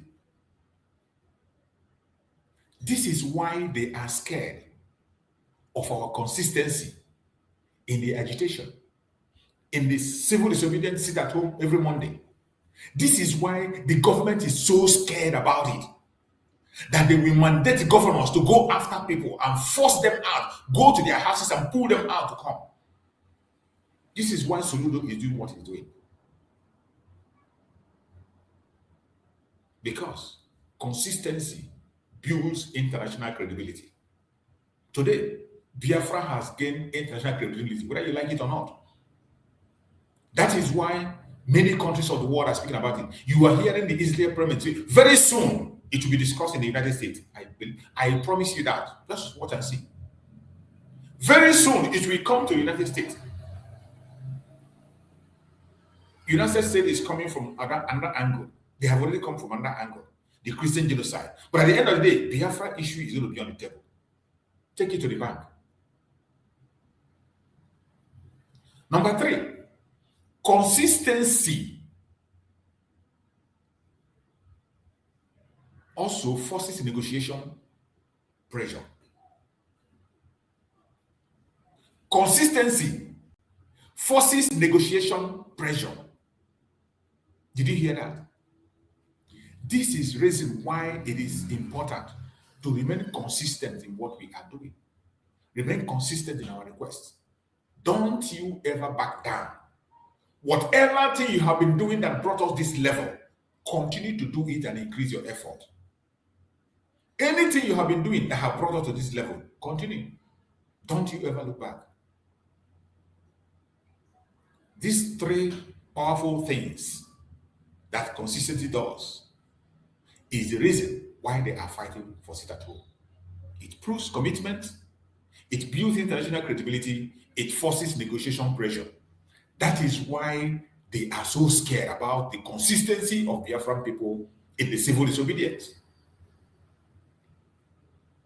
If participation weakens, the message weakens. If discipline weakens, perception weakens. We must not be weak. We must not be weak in anything we are doing. Instead, increase your pressure. If consistency threatens, the signal becomes impossible to ignore. Civil disobedience works only when it is sustained. 1 Monday is news. 2 Mondays is curiosity. 50 Mondays is a statement. 100 Mondays is history. And I bet you, we the Biafran people have made that history. And nobody will take it away from us. Nobody will take it away from us. Let this be clear. The strength of any legitimate movement is moral high ground. And we have it in the quest for Biafra. Non-violence removes excuses. Non-violence exposes overreaction. Non-violence attracts global sympathy. The quest for Biafra has been non-violent from day one up to this day as we speak.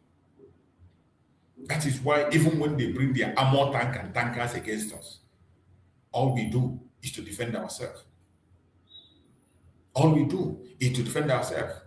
We have never gone to any country or state to overtake them. We have never gone to overrun anybody. We have never gone to any kidnapping or theft or ransom.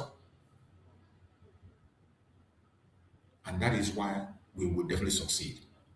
When the people remain disciplined, under pressure, the narrative shifts, the conversation changes from why they resisted to why are they being ignored. That shift is very powerful. And that is where we are today. The world is asking. The world has started asking, in case you don't know, why are Biafrans ignored? Some powerful people are beginning to ask, why is it that these Biafran people that are making noise in all platforms of the world, they protest, they go at, why are they being ignored? The world is now asking that question.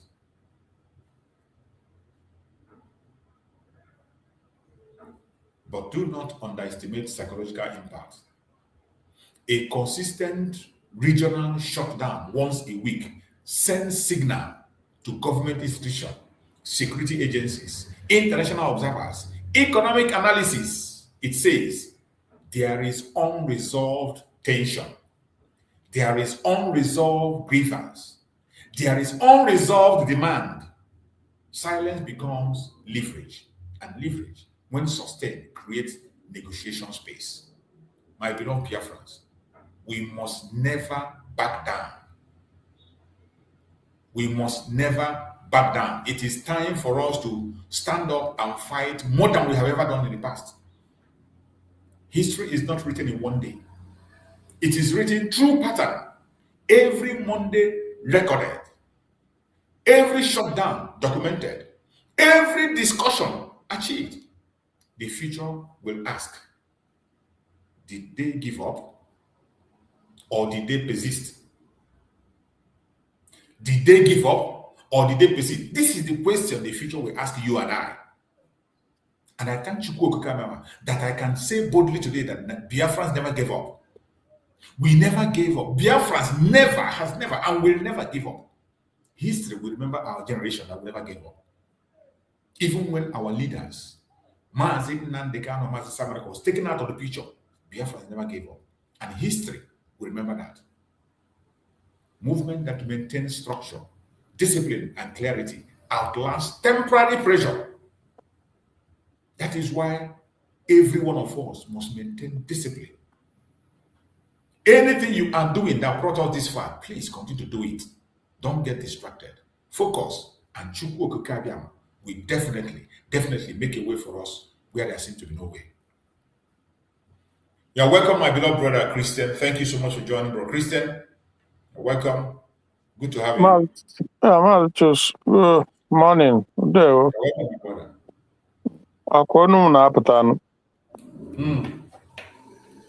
Okay, I'm now damping in the spirit somewhat, but that is why consistency, like you say, comes in, and I'm grateful for people like you and others who, in spite of the odds, they keep pushing. We just have to, so everybody individual with differences, so I have a lot going on, and one among them is this network problem that doesn't give me confidence, right? So I'm not even guaranteed of it going. I really don't know, but again, we just have to continue to push on regardless, but it's a serious situation. But I just want to thank you this morning and thank every Biafrans. I can see that you talked about the sit at home. It's a welcome development that our people continue to keep on to it because it's one of our greatest weapons, Yes. and it's making the enemy tremble. So Biafrans need to realize that there is a major weapon at our disposal. That this one day, Monday, sit at home, sends a very strong and unequivocal message to the world. The fact that we are being held in Nigeria against our will, in spite of the political leaders, these criminal impostor governors, and the rest of them that do not represent us, and we know it and we mean it, they don't represent us. In other words, we are under captivity, and that is a fact, because if not, why would they not push? Why would they not represent the cry of the people? Why would they not ask that the people be given a chance to determine if they will continue in a country that marginalizes them, a country that continue to oppress them? But they don't care about that because they don't represent us, because we did not elect them. They were put there by the enemies of the Biafrans. And again, these are just facts, 100%. But we must continue nonetheless. I applaud every Biafran, irrespective of the group you belong. We must, yes, we can disagree on some things or ways to go about it. But one thing we must not disagree on is our goal, our destination, which is Biafra.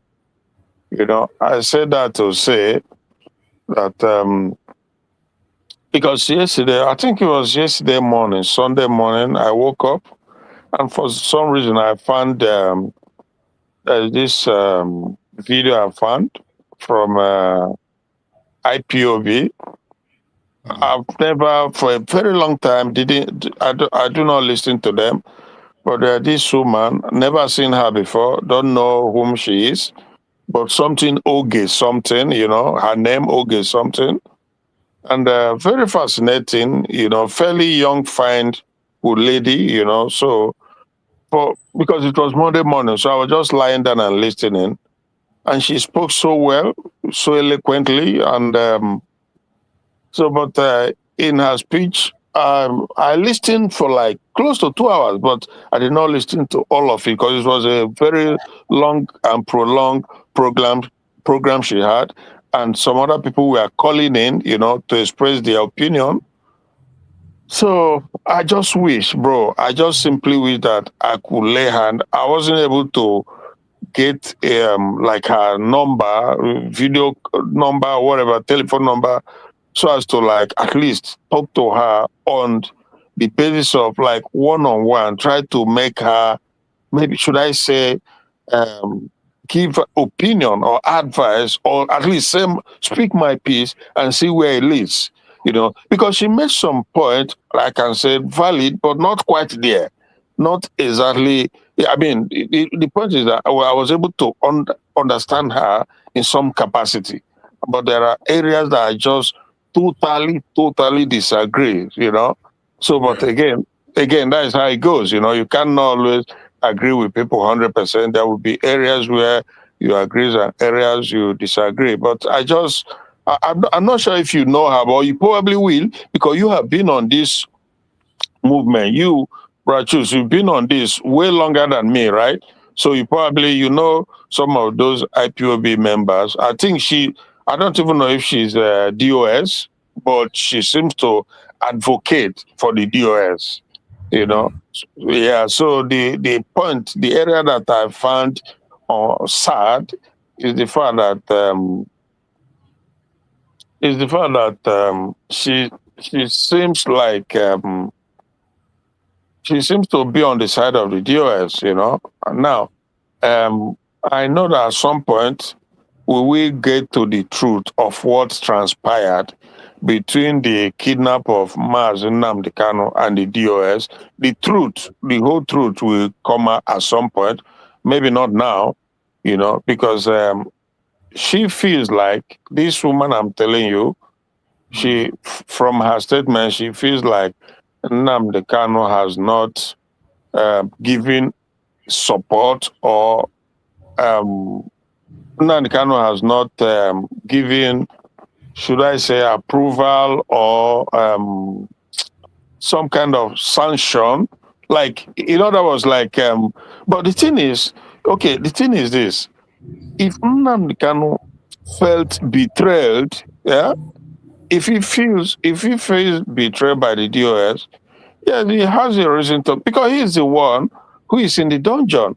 He is the one, he is in the Sokoto prison, and he is the one going through hell. You know, the members of DOS, whether they are doing something or whatever, or their own, whatever, but the point is that they are not the one bearing the brunt. They live in their various homes with their families, and they eat and they make merries and stuff like that. You know, so if Nnamdi Kanu is aggrieved about the measure or the effort of the US, he has every reason to, you know, be angry, and has every reason to have that distrust, you know, about the DOS. But this woman, in other words, is saying that Nnamdi Kanu is that he is responsible for the problem for the most part, because he seems to have abandoned his own DOS. If you know what I mean, huh? Yeah. Yeah. So it's quite a lot, more than 2 hours, probably 3, you know. So she says a lot. I've never come across her before. But like I said, if I have my way, if it were possible to speak with her, I would just have to tell her, just like I would tell a brother Biafra, that this is not a time to go on this trajectory, but rather every group should share their sword at this point in time. You know, that would have been. I will acknowledge her grievances, but I would advise that we all set our focus on the goal and forget the the annoyances, the disappointment, the betrayals, and just focus on the goal. And the goal is Biafra. When we finally achieve it, when we finally get in there, get our freedom, everybody is going to come in and play on a level playing field. Everybody is going to be free, except, and of course, if you have been found to be an enemy of the movement, if you have been confirmed to be one that tried to destroy and disrupt the movement, like we have some of them already, like the Ijeles of this world, or Udele of this world, the Asarido Kubos of this world, because these are coastal region Biafrans, no matter what. So these are people who have openly come out to demonstrate that they are enemies. But aside that, every other group, every other factions will be allowed when Biafra come to come in and play their part on equal and level playing field. You will explain yourself to the Biafran people, and it is the Biafran people that is going to determine who becomes who. And who, if you know what I mean, bro, right? Yes. So that is the Biafra that I envisage as a Biafran myself. That is the Biafran that I'm looking forward to. A Biafran where everybody will be allowed to come and play, and the judge or the referee will be the Biafran people. Not like what you have in the zoo, where a group of cabals, they run the show, they call the show, they determine who becomes and who doesn't become, So this is the area, like I said, I would have liked to convey to her, because, like I said, she sounds very smart, very intelligent, and well-spoken woman, So probably about the age, or maybe within the age group of the Congozo Rabeze, she's very, very, and she lives in the UK. From statement, I figured that she lives here in the UK, right? So I would have just suggested, because on that program, lots of people were calling in, the likes of Biafra Child Nwachineke. You know him, right? Yes. He called in, right, and so many others. And there are some that came in to say things that can be described as very, very outrageous, very, very despicable statements some of them make concerning Nnamdi Kanu, Some I won't even want to repeat on air, because I find it so distasteful, and even the most unbelievable thing I've ever had. Like a guy who came in to say that Nnamdi Kanu Ejindi Biafra Nasa. What? No, I find it hard to repeat, because it's so unbelievable and it's so stupid that a person, a Biafran, Onyibo will come in to say a thing like that concerning a guy that has... And they were there listening, they didn't rebuke him. They didn't rebuke him. This is what I don't understand about this woman who signs... Now, you see, my brother, that is why when you see them, it is easy to know these people. The people they are talking about, maybe if I see her, if she's an old person from her picture, I'm going to know who she is. But apart from that, if it is these new ones they are recruiting, this is how they recruited this woman, this Lord Neka. This is how they recruited her. You see, some of them, these are people that cannot tell the truth themselves. This issue started immediately Mazen Nnamdi Kanu was kidnapped. That was when they began to remove IPOB from Mazen Nnamdi Kanu. Chikedozium tried to establish himself. Chikedozium and Chida Samodu, they were trying to establish themselves as the face of Biafra. And this is not something you just wake up and do. You have to earn it. For you to be the face of Biafra, you have to earn it. You don't need to come and tell me you don't follow Mazen Nnamdi Kanu. You don't need to condemn somebody or destroy somebody's image to bring yourself up. Yeah. This is exactly what they were doing. Immediately Mazen Nnamdi Kanu was kidnapped. If you can remember, after the kidnapping of Mazen Nnamdi Kanu, they removed Mazen Nnamdi Kanu's name from the radio. They tried to remove Mazen Nnamdi Kanu's name from registration. It was Mazen Simon that blew the whistle. When the information got to Mazen Simon, he blew the whistle. And after Mazen Simon blew the whistle, they went and returned the name. And they gave one excuse that they just changed it for one kind of... I've forgotten the excuse they gave them. And that was when they started. Then Mazen Nnamdi Kanu gave an order that Mazen Simon should be given a slot to broadcast in Radio Biafra. They fought it. At the time, Mazi Nandekano still wrote them and said, whatever Mazi Samarako is doing, stay out of his side. Don't attack him. Don't interrupt. Nobody should intercept him. Allow him to do what he's doing. And then focus on your own direction, what you want to do. Mm-hmm. Instead of listening to that, they continue to attack and they recruited all their media.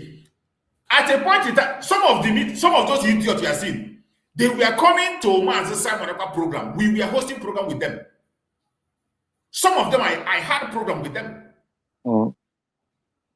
But when these people managed to take them, put them under salary and all those, convince them, they began to deviate. The attack channeled on Mazi Samarako. Some of us stood our ground with Mazi Samarako. We continue to move. Yeah, we did that. We drove and we came to the direction that we are now. At this point in now, the area they are, after their agreement with governors, which you and I know that Mazi Nandekano have said it. This was one of the things that made him have a problem with what did he call Uchemefo. Uchemefo was looking forward for Mazi Nandekano to transform IPOB to a political pressure group. That was his dreams. And that was when you see that Mazi Nandekano is going ahead on liberation, up to this time was establishing the Eastern Security Network, all hell break loose. You knew that Mazi Nandekano is not going back anymore. And he began attack. The same thing is what these idiots are doing now. They have been, when after Mazi Nandekano was kidnapped, they launched themselves into being a political pressure group for Nigeria. Soludo came out openly and announced it and told us that they have had a meeting with IPOB, and IPOB said that they are now working with them. And he didn't deny it. The one they called their leader in Switzerland came out and confirmed it. What is his name? Chikedozie. Okay, yeah. Chikedozie came out and confirmed it, and he said in his own word, I still have the audio because he doesn't make video program. We never see him on video. We still have the audio where he said that the governors approached them. That when the governor came, they told them to hand over the ESN to them, and they did. He said this openly, that they handed ESN to the governors. And that ESN was what they used to create this and all these forces you see now. And that was when Gentle and the other group refused to join them. And Mazi Samarako rescued those sets. Those sets were with Mazi Samarako. After many battle of conviction, Mazi Samarako was able to convince them and they began to work with Mazi Samarako. So even the Liberation Army you are seeing today is the extension of the ESN. They are the ESN alive. The ESN that you have today that is alive. They are the ESN that is alive. This Liberation Army. Because many are ESN, they are political pressure group. Any other ESN you see, people going on the name of ESN today, they are political pressure group. That was why when Mazi Nandekano sent a message through the Liberation Army to deliver, I didn't have any reason to doubt it. I didn't have anything to doubt it, judging from where we are coming from and what has transpired. If he established communication with them, I don't have any reason to doubt it because the ESN he established, these people were from that ESN in a place where where they heard, there was a video I had where meeting was held. You will see Ikonso there, you will see Gentle at the back, and some other people there. Some of these men who are there here, who are in this Liberation Army today. What they are still projecting now under Chikedozie is a political pressure group, and they are not in line with what Mazi Nandekano stands for. Yeah, that is sad. They are trying to deviate Biafrans from Mazi Nandekano, up to tarnishing image, using different kinds of platforms. They have employed so many platforms, so many people. Just like you said, can you imagine somebody coming to like this my platform now? You come here and begin to talk that kind of rubbish, and I'll allow you to continue that narrative, and you finish and you walk away. Yeah, because if I have my way, I will stand on the path. I will stand on the path of reconciliation, right? But the sad part of it is that there are those who are already, they are like committed, to the zoo project. Therefore, people like that, you won't be able to reconcile with them because they've taken a different path. So that is just the sad part about if you are Biafran and you believe in the freedom of Biafran, you should be able to put aside every distraction, every disagreement and disappointment and hurt and concentrate on getting the job done. Because when the job is done, every other thing will be taken care of. And you know, there's one thing again that this same woman I'm talking about said. She made reference to the woman for Israel when that Igbo woman, you know. So she said that the woman tried to take glory for the Knesset deliberating on Biafra issue that they themselves, in the UK, the DOS, you know, that they've also pushed towards Biafra and the issue of Mazen Nandekano in the UK Parliament, which I acknowledge I've seen instance, at least one or two instances, where an MP in the UK tried to talk about it. But you know what? It was a fruitless effort, because the British government, we know without a doubt that they will always, you know, sweep and it. That's what she said is a lie. The people that pushed for the case in the United Kingdom was the family of Mazen Nandekano. You mean the wife?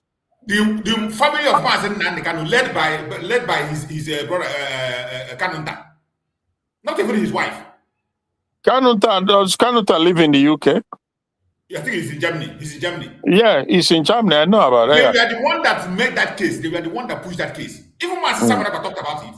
Yeah, but at the same time, like I said, it's meaningless, because he wasn't gonna go anywhere. That's that's the fact. So now, for the woman who made huge effort to push it into the Knesset, now, she has to be commended for a hard effort, you know, and it bears fruit. And even now, you know, because again, different people approach different things differently. You know, some will say it differently, but the fact that she says it different from the way she would have liked doesn't mean that she will be condemned. It cannot take away from the result of what she has done, even though, again, that it remains to be seen, because deliberating on something is one thing, but, you know, a follow-up and a concrete or visible result is another. Okay? And for people like us who also understand how the geopolitical maneuvering and stuff like that, you know, there's a way I personally have followed things. It's a good thing that they talked about it, and I've heard you said that there's going to be a debate on it in the future. I think it's going to hold this week. There will be a debate on it this week in the Parliament.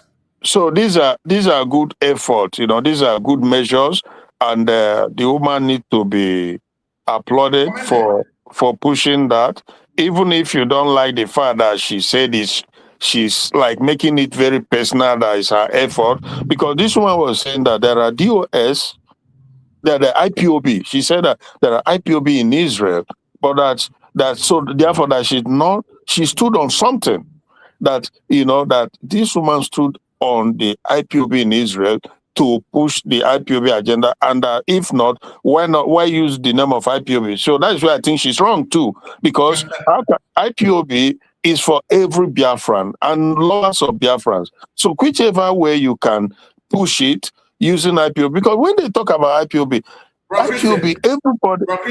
This woman they are talking about got married to an Igbo man. The husband is late, and her children are Igbos. Yes, I know. So she's IPOB. She's a Biafran. She's an IPOB. Yeah. And she made it clear when she was saying that she did that on behalf of IPOB and Mazen Nandekano. Exactly.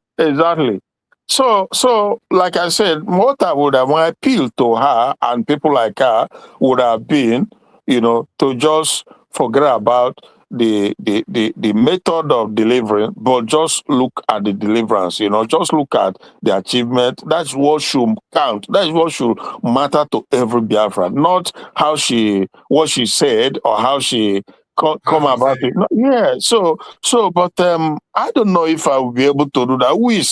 We see how it goes. For me, the role of reconciliation, the role of unifier, is what that is the role I would like to play, so that we can push forward, because at the end of the day, if we're tearing one another down, it doesn't help the cause.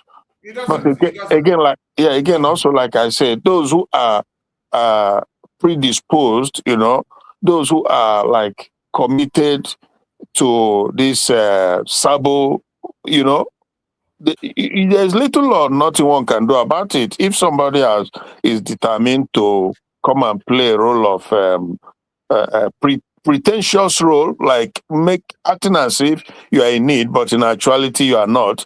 There's little or not anybody can do about that. That is the sad part. But the good thing though is that at the same time, if open Chineke then come us no game, no matter how you try. Yeah. So thank you so much, my brother. I'm still with you for as long as the internet allows me. I see somebody is in now. Thank you so much, brothers. Thank you so much. I appreciate you for that line of thought. Ocean, unmute yourself and take the mic. Yeah. Okay, my choose.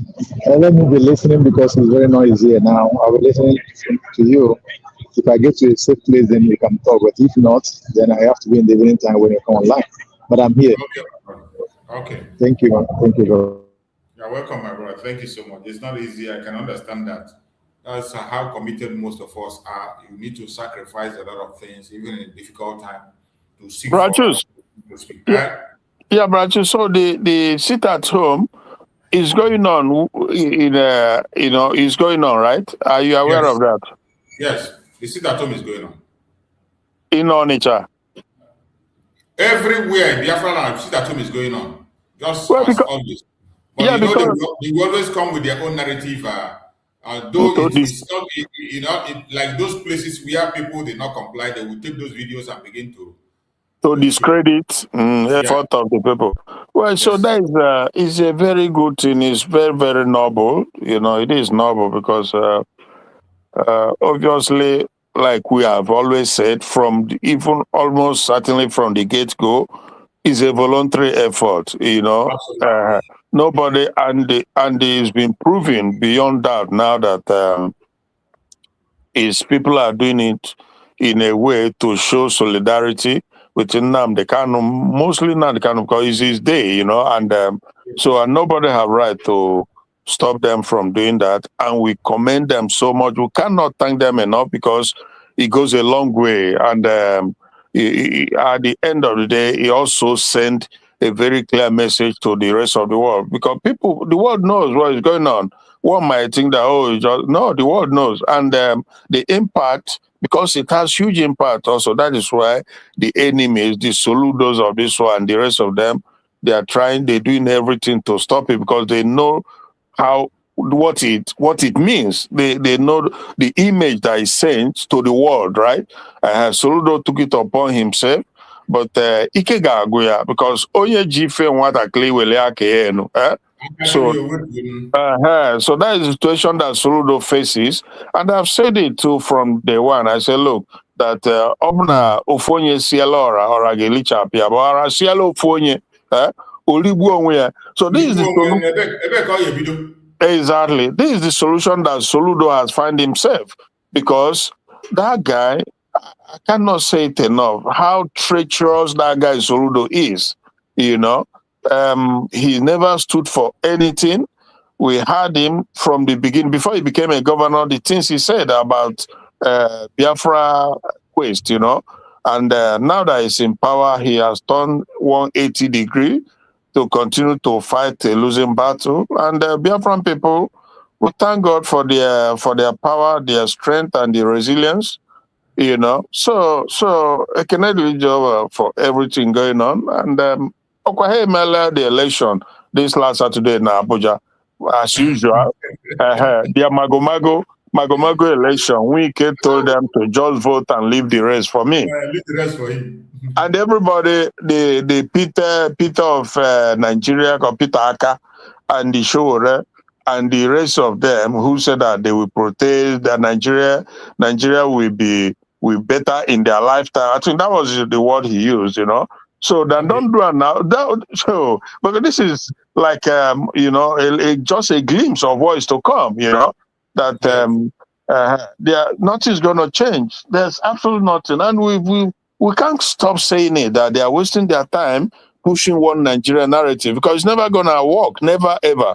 There's only one solution, and they will eventually, all of them, they will come to our point. They will come to that realization that Nigeria will never work. It doesn't matter who you put there, whether you put Peter Bio or you put Shorel, you get the same result. In fact, you get worse result. So only time we awaken them, that is all they go branches, all they go. Thank you so much, my brother. So I appreciate everybody in Biafra land who are still holding on. Yeah. They try to demonize us. They try to do different kinds of things to distract us, but the Biafran people still remain standing. We remain standing. Our world. It's not easy. It's because of the conviction. This is not out of force. Initially, all the propaganda was masses. This was one of the major propaganda they used against Masses Simon Ekpa. Yeah, that is the one enforcing it. That is the major propaganda against him. He's enforcing it, he's killing their people, he's destroying their businesses, he's destroying the economy. Yeah. Everywhere, that is what they do. They took it internationally, they were broadcasting everywhere. Yeah. But it's been almost 2 years. Yeah. Even in the absence of Master Simon Ekpa. On their own. Even to the extent that the Liberation Army came and said that their hand is not there. People still sit at home. People still sit at home. Mm-hmm. So who are you now going to blame? It speaks volume. The whole world is watching. And at this time that the international communities are paying attention, it is a very, very important time. If there is no other time, this time people are supposed to just this one last push. This one last push. Yeah. Soludo shamelessly, came into to defy, came into humiliating the Igbo. Biafrans before the world to show quite clearly that no Barande Fulani in him. That is not Igbo blood at all. Whatever it is, because I can guarantee you that Soludo doesn't mean well for Ndi Igbo. That I can guarantee you. All they care about is implementing the agenda of the caliphate. And this is one thing our people need to understand. It doesn't matter what Soludo does. They don't mean well. Absolutely does not mean well for the people, because there's no way, there's no how that Soludo, seeing what is happening to Ndi Igbo in this Nigeria, the level of my goodness, where do you start from? The things that happen to Ndi Igbo, where exactly do you start from? Uncountable number of things going on, all in the bid to subjugate the people, and you say that you are an Igbo man, as Soludo claim, and you're a governor, and you are seeing it. Look at the level of injustices that is meted against Ndi Igbo. People are talking, people are seeing it. And this one day that the Biafran people choose as a day of solidarity to show their displeasure, their disagreement with the system in support of their beloved son, Mazen Bekano, and you came out to fight it vehemently. You, oh my goodness. What more evidence does anybody need to know that Soludo does not mean well? And the rest of them, the Udeles of this world. Now, because of the calmness and the way things are going in Igbo, Udele being used by the same caliphate and the Nigerian system, they want to stir up confusion and infighting and backbiting and stuff like that. That is what it's all about. We know, the world knows where the problem is in Nigeria. They know. The world knows where people are determined to come in and just massacre people indiscriminately. The world knows. It's not in Biafra land. Absolutely not. They know. The record is there. The record is there. So obviously, the good thing, that is the good part. And the good part is that Biafran people are ready to let Soludo know that, look, you can't come here and impose on us the will of the caliphate. That what the Fulani caliphate wants. We will not accept that. You don't have that right to force us out of our home to go and do whatever we don't want to do. So this is pure defiance, obstinacy of the highest order. And I say, Kennedy, Jehovah, Udo Delendi Igbo for this one singular demonstration. It's pure defiance. You know. How do you go, my dear brother? Udo? It is a thing of joy. It's not easy. Yeah. No, our people have done great. Anybody that have said we have not paid enough sacrifice, let that person come and try. Yeah.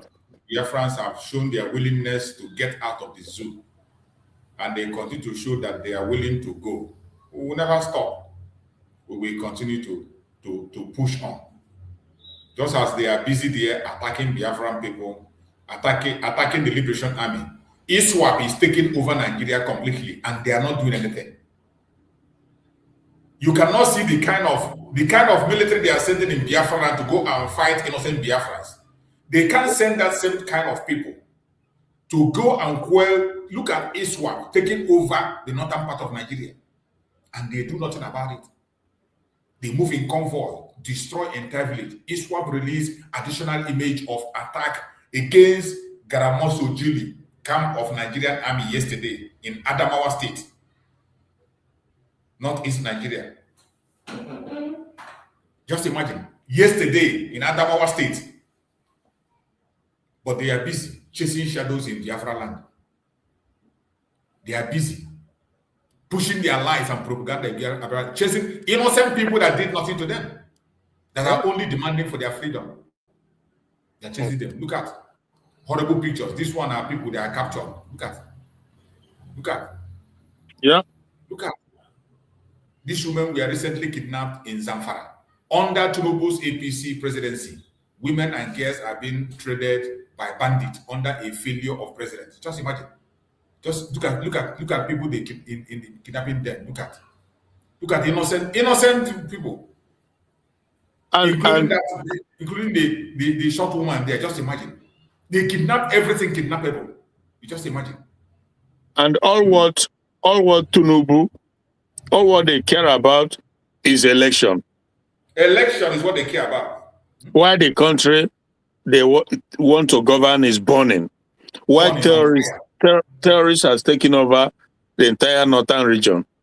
They don't care. They don't care about it. It's incredible. Absolutely incredible. And when I see the P2Bs and some others, just falling for it too, playing along, P2B should be calling all these things out. Now, what are we talking about here? A country is under siege. Under siege. What are you talking about election? What are you talking about voting? A vote that doesn't yield. I can't understand what they are talking about. Vote that doesn't yield nothing. Half of the country, more or less, has been taken over. These terrorists are just having a field day, riding freely with nothing. No any form of deterrence, nothing. And you are here. And you're here planning on how to rig election. If you were taking that stand, if he would take such stand, I don't know, because this will make him exceptionally different from the rest, from Tinubu and the rest of them. But they are all in it. It's all about politics. It's all about winning election. That doesn't make any difference. That doesn't bring any positive impact in the lives of the people. So it's just a tragedy, all true tragedy, what goes on in Nigeria. Every day, bro. You know that some of these things don't get covered, but the level of kidnapping and buying has continued unabated. Has continued. Maybe if they kill maybe 300, okay, then it becomes, but the 20, the 30s, and the 5, here and there, this is not being talked about. Those ones are not talked about. It's incredible. Not from the government, not from the media, not the all independent bloggers. Is what? The media never report. They don't report anything. They don't. Yeah. It's the independent bloggers and media people, YouTubers. Those are people bringing these things happening. So it's really sad. It's really, really sad. When you go to channel... Even as we speak, it is still ongoing. But you can never hear it in their media. Yeah. You can never hear. Look at this one now. This one is the latest one now. Christian genocide, Dora village in Plateau State. 6 people last night. This one happened last night. Yeah. This one happened last night. They will never go to their media. They will never talk about it. You will hear it. Look at chaos everywhere. Yeah. They invade. People are just helpless. Nobody. But you go to Biafra, they are busy sending their military in Biafra land. Yeah. Sending their military with non-state actors, with criminals, convicted criminals. They give them arms to come to our land and begin to fight us. And you tell me what somebody will come and say, talk about a better Nigeria. Where are you going to see that better country? Yeah. I don't know. I don't know how they intend to achieve it. I have tried to wrap my brain around that achieving of a better Nigeria. I have not seen how. I'm still trying to ask the question, how? How are you going to achieve that better Nigeria? With who? Who is that politician that will now, make him now president and he will turn everywhere around? Where is the person going to come from? Which politician is that? A country where everything has been captured. Everything has been captured. The presidency is already in the hand of the terrorists. Judiciary, now them they decide who they go jail, they will go jail. Yeah. You go to the House of Assembly, they are there. You go to the Senate, they are in charge. Where are you going to start from? You go to the military, they are the one that gives order who they protect or who they don't protect. The same terrorists. That is why even the one that called himself the commander-in-chief, the man that called himself commander-in-chief, we give order. Withdraw policemen, and everybody will pretend as if they didn't hear it. A general will give a call. Oh, I'm in distress. So come and take me. The next few minutes, they will target him and get the call. Somebody will come and tell us that he listens to the Boko Haram every time the terrorists. He listens to them and he listens to NSA also. In a sovereign country. And so people dreaming and say they want to do something. And I ask them, how are you going to do this thing you want to do to change? Where are you going to start? Where are we going to start? Assuming now we say, okay, let's see if you can. What is going to? I can't just understand. I can't understand. I can't wrap my brain around it. Look at this show. This is our brother show right now, jumping everywhere. He has been known as the professional protester. If you do all this protest, at the end of the day, if he loses his life, they will just remember him like Bola Ige. Yeah. They will just be remembering him as one, but the problem will still be there. Your own son will still come again and become an activist, fighting against the same thing you are fighting for. You were fighting for. Gani Fawemi, you remember him? Gani Fawemi. That lawyer. Yes. Every time protest, then tear gas and so he died. He died. Yeah. Nothing changed. Nothing changed. That is why some people who trained under him, how many of them they go protest again? Yeah. All the people that trained under Gani Fawemi, how many of them they go attend protest? They will only sit in their house and speak grammar. This one, the other lawyer, what did they call him? The other one, we call himself human rights lawyer. Falana. Today go say green, tomorrow go say red. Right. It's always all over the place. That is his own. And these are the people that trained under Fawemi. Very typical. Very, very typical. Small time go to support Tinubu in brother. The next minute you go criticize them. And they know the truth. And they all know that this Tinubu guy they are supporting, that the mere fact that Tinubu is sitting there as president of Nigeria discredits everything about Nigeria. Absolutely. That a guy of such repute, Tinubu, a guy of such repute is sitting there as the president. That clearly, when you see Trump calling it a disgraceful country, that is all you need to know. So there's nothing good that can come out from Falana or from anybody, from whoever it is, because the fact that they are comfortable, they are okay with the fact that a guy with such a flawed individual, a criminal in every sense of it. There's a new documentary I just saw about Tinubu, how he started from the drug, cronies. He made money, and then into politics. And from there, the whole thing, oh my goodness, it's incredible. Absolutely incredible. You know, I just feel like we've said for some, maybe was it early last year, you know, that Chineke nyere anyị aka, so that this time frame we'll be able to seize the moment as the Israeli Knesset, they are looking into the situation.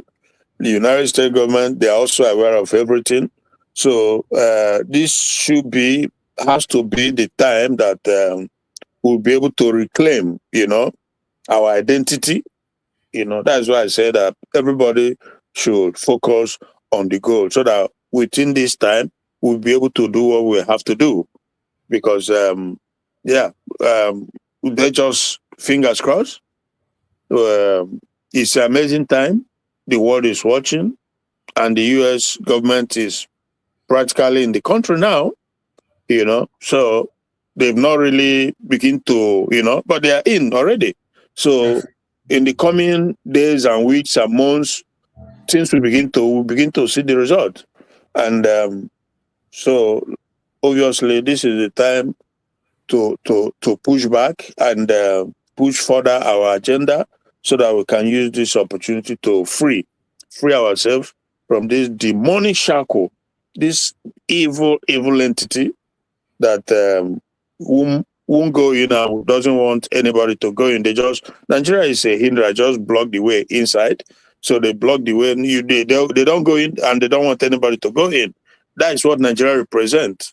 You know, it just oh there you go, my brother. But yeah, we pray for the compliment and argumentation from Chukwuka Abiyama, because we have to combine everything together. It is a war in a different way. We have to combine it all together with everything. So, yes. Oh, there you go, my brother. Oh, there you go. Thank you, my brother. It is so disturbing what that zoological republic have become, and some people don't care about that. All they care is about their personal interests. All they care is about themselves. They don't give a damn what you do or what you say or how you survive. That's why somebody can still talk about election in this time that they know that the whole territory is in the hand of the terrorists. Yeah. They don't care. They don't care. That's when you see them in Biafra land chasing innocent people to take their life. You think they are going there to create security. The only thing they are doing is to destabilize the southeast the more. Yeah. Because they saw that during December time, it seems that it's relative peace and people are coming back home. Immediately after that Christmas, you saw what Soludo did. Soludo went and activated the insecurity again. Yeah. Soludo single-handedly activated the security. Before you know it now, they are pushing their military all over Biafra land. But look at the information that's coming about the takeover of Nigeria happening in the north. You can never see that kind of.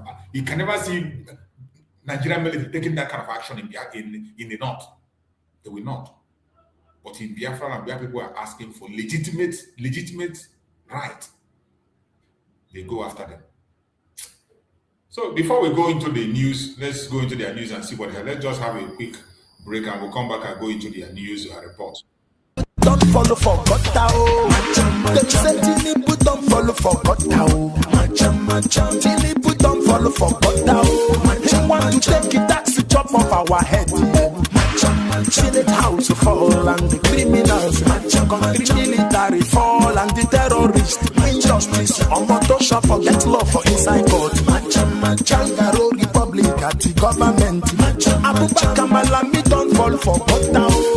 Him and EFCC put leg for shit. Them say Sheikh Kukumi don't fall for Gotao. Because Donald Trump don't come to Machamo. He go matching Boko boys, matching terrorists. As the government knows the way for kidnapping to stop. I make it don't fall for Gotao. Them make Nigerians see one die for suffer. Welcome back.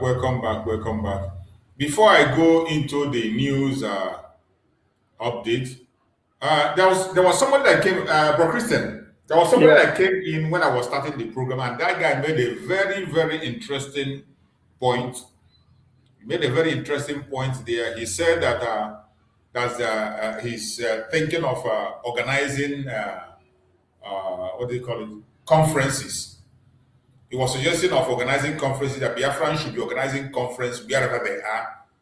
Those conferences to promote the cause of Biafra, more especially now that international communities are paying attention, Israel is debating it. People should be organizing conferences within their region, any place, more especially in Europe and America, anywhere that is need for that. That will also help to promote our cause and put us on the front line. And when he made that suggestion, I saw it as something very, very, very, very nice, a very good idea. It doesn't have always to be on online. Every time we are talking online, and this is that conducting such kind of conference would be a very good idea. A very good idea. The conference will also be online, is it? I mean, or not? It will be televised, but it will be done live, not online. No, the conference will not be online. It will not be online. Huh? Where will it be? Depending on the place, just maybe people that are in the UK now, some groups might start organizing in the UK, have a conference somewhere for Biafra. Oh, then where they will come together. Or they can plan, even if it's in Europe, people can come together and fix a particular place where they will gather for such conference. Usually something like that is also, I think for the most part, is arranged or carried out by group of either, like in the UK here, you know, if there's a Biafran groups in the UK, they can organize it, then send out an invitation to an MP, and so some media has stuff like that.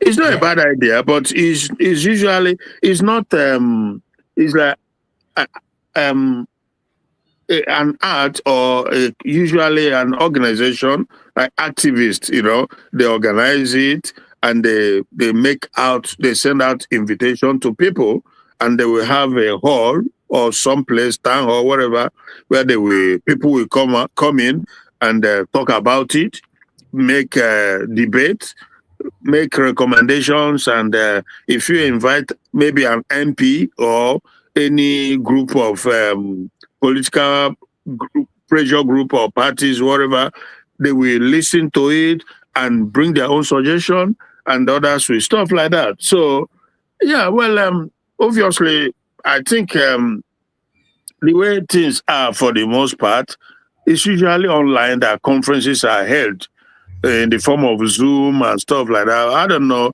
It can be very daunting to carry out such a thing, given the level of busyness and the time constraint from different people to leave their place or what they are doing and travel to another city. I don't know. It's not like it's impossible thing to do, but sometimes the YouTube online conferences is easier to organize online with a link. You come in, if you know what I mean.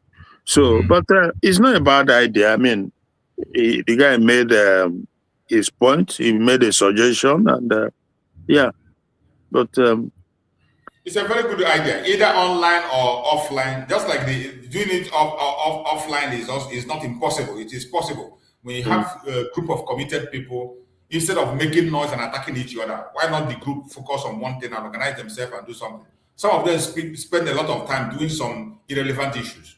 Mm-hmm. So when such suggestion comes up, like people who are listening, you go and discuss it with your own group and try to make it. The guy gave us I told him to reach out to me. If it is going to be organized online, it's okay. If it's going to be organized live, it's a very wonderful thing. Anything that will put us on the spotlight at this time around. Also to make sure we keep the narrative positive to our own side. Mm-hmm. But there are so many narratives that is out there now, more especially now that the international community is paying attention. Like many narratives are going to come out. Like this, the Knesset, should I say, upcoming debate. Yes. Those are scenarios whereby one who understands the issue, a Biafran, like either attend or being invited to come and give a speech, such things are, like from the in-depth, version of our own story. So these are, I don't know, okay, like the lady, the husband is late now, so I don't know. There are other Biafrans in Israel there, Yeah, there's one guy that goes with him, the one that went to the discussion with him. I think he was at the video with him also. So if it's somebody who is knowledgeable and is able to, have this representation, speak to the parliament, give a detailed situation of what Biafrans are going through and the significance of it and the potentiality concerning, because I always say that there's a historic ties between the Biafrans and Israel. It's very fundamental, so these are some of the things that need to be, I don't know how much are they aware of that, so these things need to be called out, spelled out to them, that it's important that Biafra, without a doubt, will be the most allied, the most reliable allies, of the Jewish state of Israel. And of course, Biafra will be the first Jewish state also in Africa, because it's the Jewish religion or culture, if you will, is part of whom we are, just as we have the Christian religion also and the African traditional religion. These are the three, sect that makes up the component Biafran nation. So it's important that this whole thing, someone with good enough passion to spell it out, because if you live the life, you will be in a better position to explain it. You'll be able to explain it better than someone, who is looking in from outside or reading it or just hearing it. Some of us, we've lived it, so we'll be able to. But the guy made a good suggestion, and people continue to play their role, make their own contribution one way or the other, and let's also hope that it's not just a global political gimmicks, because sometimes there are things you try to refrain from, but we cannot overly ignore the fact that the global politics also comes to play when these things happen sometimes. Because when you look at Israel, the Jewish state of Israel that was founded in 1948 by the British, they founded it. And it was the same British that created or founded Nigeria, if you will. So you can see sometimes the conflicting angle to the whole thing, because we know without a doubt that the British, at least for now, I don't know, moving forward, what position they might decide to take. But we know that it's their empire. I think they will want it to continue, regardless of the fact that it's unproductive and it's a detriment to humanity and to the people, But we know that they will want it to continue as far as we can tell, but we don't know what happens tomorrow. Maybe they have a change or they decide to have take a different look, in their project called Nigeria. But for now, this is what we know. And so you also discover that Israel also, to be very, very frank with you, is in a situation that is very, very peculiar to them. They are surrounded by enemies all over the place, So God just so have it that American government, particularly this Trump administration, is very willing and ready to support Israel and to make sure that their existence is guaranteed. That's what you see with the Iran, the problem with Iran going on. It all leads to that one direction, how to secure the continuous existence of Israel. They're in a region that is very hostile, So they can't afford to let their guards down. Each time they do that, we saw the result. That how many years ago? Like 3 years ago, when they came in and slaughtered people, the Hamas, and these Islamists. So that is the whole thing that sometimes the global, game comes to play. But I can job and Trump too is somebody who sees things differently, and he's also trying to shift the world to a different direction because it's not working. It hasn't worked, So that's what we are looking up to. There are people who doesn't care. The British government simply does not care. If they do now, then it's a different story altogether. But historically, they just doesn't care. Everywhere and anywhere they go, they sow chaos. This is what they sow. They sow destruction. They sow infighting. They sow strife among people. They did it in Nigeria and in India and in Australia and in America, and the list goes on and on and on. The places they colonize, they just, until the people are able to wake up and fight like hell to liberate themselves, it's a tragedy. It is a tragedy. But how do you go, my brother? So sad. So let's go to the news that we have on the here. This one say breaking news: U.S. Secret Service kill man attempting to enter Trump Mar-a-Lago resort. Yeah, Mar-a-Lago. Yeah, I saw it yesterday. So I don't know. Maybe not madman now, whatever it is, but they're not go play. They're not they play there, so you pay ultimately. Now for Florida, Mar-a-Lago. Yes. Trump asked Netflix to sack racist Susan Rice or face consequences. Trump asked Netflix to sack racist Susan Rice. I think Susan Rice? Is it the one that contested with this guy before? No. She was Secretary of State, I think, under Barack Obama, and she's a Democrat. Ndị ọlụ ekwensu, ndị anyị na-afụ bụ ndị otu Obama. The globalist. But I don't know what she did that Trump is asking for him to be sacked or to be sanctioned. What it is? Sacked. Okay, but I don't know the position. Netflix to sack racist Susan Rice or face consequences.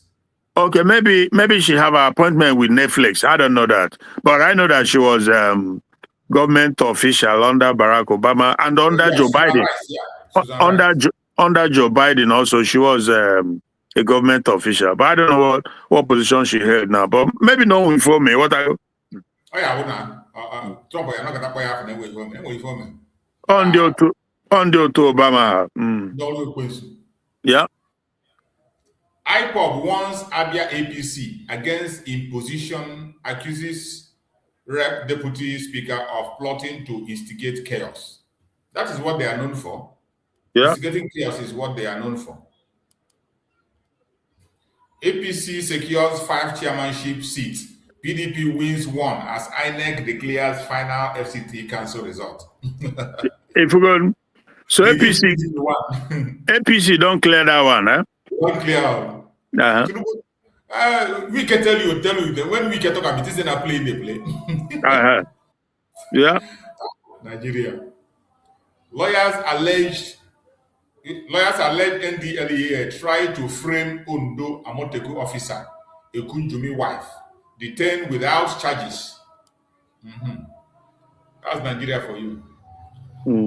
Yoruba group accuses Tinubu of ignoring extremist attack on traditional ruler in southwest Kwara. Yeah, last they took the life of one of their traditional rulers recently. Okay. Yesterday. Yeah. In Kwara State. You never see anything. Some of them are still there busy talking about Biafra. Yeah. Biafra is still their problem. Their brother is there as a president. Yet he cannot protect you and still you want to be in Nigeria. Yeah, I've always said that this is a very good time for the Islamists to make inroad into Yoruba land. And they are doing it. They are doing it. They are taking advantage. They see the loopholes and they are seizing it because Tinubu because of his electoral calculations, will not do anything about it. He will close his eyes away because he's aiming to get the support of the North, the Fulanis. So this is on the other hand is an opportunity for the caliphate to just go in there and occupy, take charge, and bulldoze their way. Yeah, goes around, comes around. Not people. Police confirm bandit attack on Niger community. Every day there is always attack. Yeah. They don't care about it. Family demand justice after Nigerian fashion designer Sherif Shitu is shot dead in New York nightclub. You go club, though. Court threatened to jail Oyo commissioner for disobeying judgment nullifying NURTW ban. Nigeria illegality. Everybody is a law of his own. Nigeria government dragged Abuja doctor Pastor Ebebe to court over alleged 19 million fraud. You won't try. Yeah. Doctor they do your own. Nigeria. EFCC arrests 20 suspects for vote buying in FCT council election. Recover 17.2 million naira. Story. Imagine. For common council election, common council election, I think they recover 17.2 million naira from somebody who want to buy vote. Yeah. Ordinary council. Yeah. If people say that one tell Nigerians said and they work also, these people you can't put anything past them, make them say EFCC they do their work, but in actuality now mago all na photo. Tomorrow make you go see the man for court now. The case don't end as they carry him for news, so you don't end finish. You don't finish. Exactly. Because there's every tendency that he's working for APC. Yeah. So as they share now, tomorrow they can't money, give them back, and they release the guy, go you home. The case don't die, and the media will not follow up. Yeah. That's how they roll. We know them. Terrorists invade Kwara community. Residents flee as gunfire rages. Kwara again. Kwara, that same Kwara. That same Kwara. They want to consolidate there. Absolutely. Even we have, all the Haji have, Yoruba Haji have. Now, Haji Ilori Haji already. Now, Ilori they didn't get them already. So Yoruba holds some. When we say that Yoruba is still dominated, now they won't take completely. Yoruba holds some parts, Fulani holds some part. So this is an opportunity for them to take over the entire place and add it to their own, to their own enclave, just like that man said that they brought Buhari to make sure Yoruba is not able to take it back from them.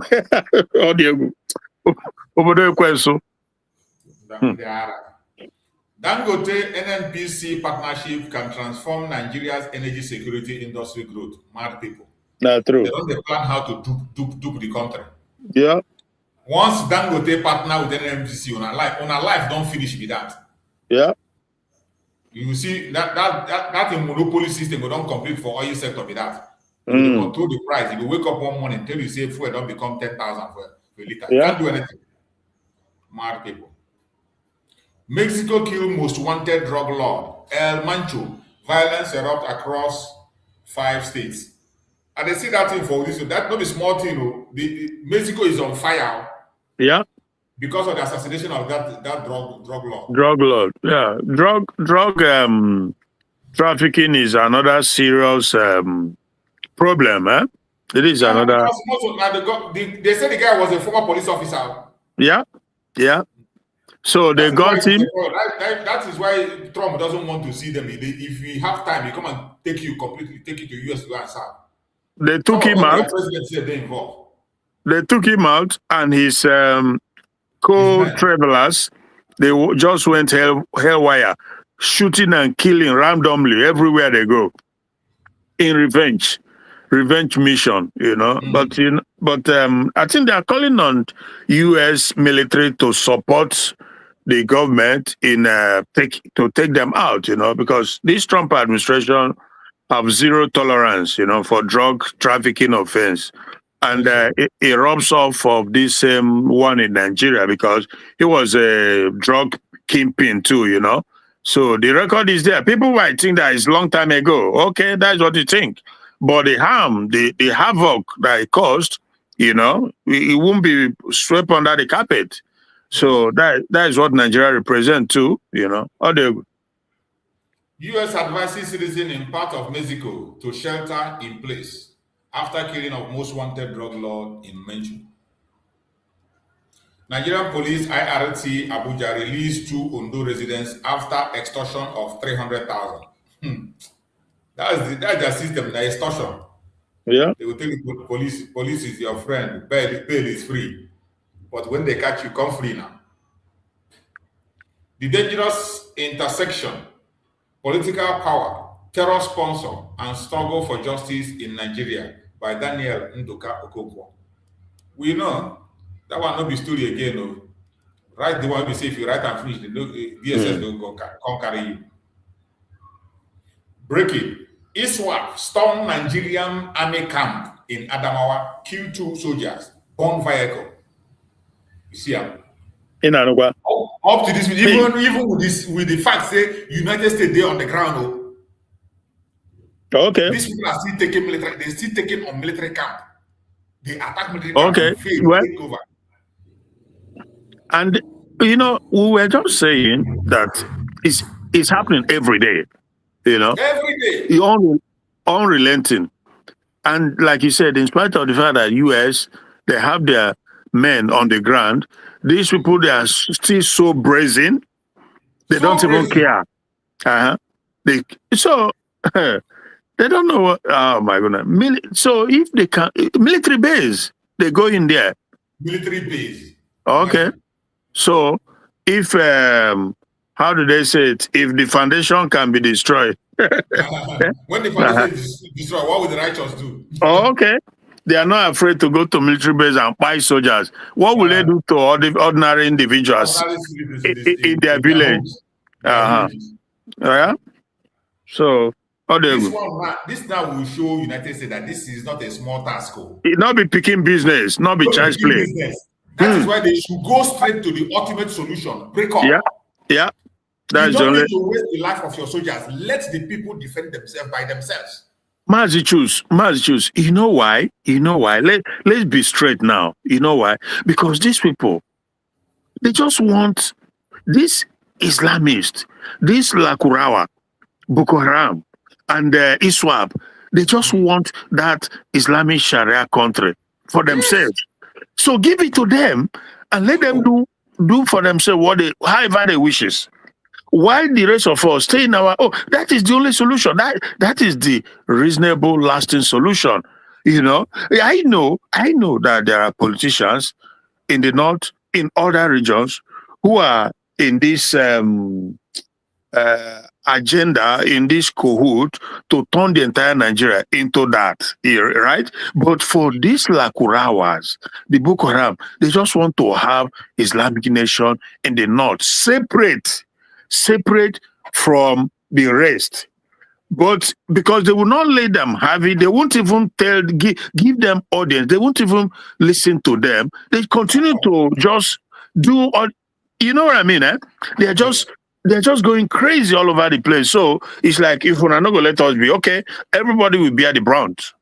But basically, they just want to have Islamic nation right there in the north. So the Middle Beltans who are Christians, they can have their own. And that is just the solution. Because anything other than that, this is what you continue to get every day. And I've said it that even if America bring all their military to Nigeria, it's not going to stop them. You can be rest assured they are daredevils. These guys are daredevils. In your face, they will continue. But we shall see. We shall see, my brother. Yeah, that is the thing. No matter how long U.S. stay there, if the United States of America do not do the ultimate, the problem will stay there. It will even get worse. Yeah. Look at this one. Terrorists kill 2, abduct traders, shot young girl in Kwara community. Okay. The same Kwara again. Kwara again. Yeah. They shot a young girl in Kwara community. Massachusetts, we were saying it before that all this 1, 2 here, 3 there, 5 there, you may not hear them from, of course, you won't hear from mainstream media in the zoo. Even the traditional ruler they buy, do you hear it? They didn't talk about it because they are ashamed. They don't want to bring it out. Exactly. Except if they go buy 300, 200, then go talk. But all this constant, unrelenting, every day, every minute by minute, minute by minute, 2 here, buy 3 there, buy 1 monarch there, buy. They don't care. For them, it's not newsworthy. How do you go? God have mercy. AAC reject FCT area council election result. Alleges massive rigging, voter suppression. AAC, the Shore group, only complain when I go to complain. Complaint cannot solve the situation of Nigeria. That is why, as much as I appreciate Shore, he might be serious, very serious about what he do, but he can't get solution through that. They complain. He can't get solution through that. Yeah, that is misplaced. Misplaced priority because there's no solution there. AAC said they reject the election. Who cares? APC. They don't care. If you now we can tell that one. They don't care whether you reject now word now, not be word be that. They need to go to court. Abby. If you go to court, you come meet a motor show. Exactly. Yeah. White House confirmed U.S.-backed Mexico operation that killed most wanted drug lord El Mancho. Okay. White House don't confirm. Now Trump backed them up to go that operation. African Union. AU condemns Zamfara attack that killed over 50. Call for release of abducted women, children. Nonsense. Which AU see these people. Rubbish organization. We never hear anything AU all this while though. That when then they buy everybody. So all of a sudden, where are they coming from now? Zamfara can't wake them. They are mad people. They buy 6 people for Plateau 6, they buy for Benue 100, 100 plus. Now Zamfara 50 now, I can't wake them up. Mad people. Look at this one, innocent. Look at the innocent people waiting hold. Just imagine. Innocent people in a country where they say they get sovereignty, and the boldness we say these people they air of fire where they intercept what did they call them? Their NSA phone. You don't fit intercept these ones. Oh, okay. Now phone they take collect ransom. Now phone they take send their message. Now phone they take make all this video they post. Yeah. God have mercy. Russia President Putin has already started World War III. Zelensky declares. This is idiot Zelensky. Why not waiting be his own problem, sir? Selfish individual. Yeah. He doesn't care about his own people. People just they die since they want to talk about peace. The peace where Trump don't be very serious to give you right from day one. You the follow Britain with the raise shoulder. They listen to Britain.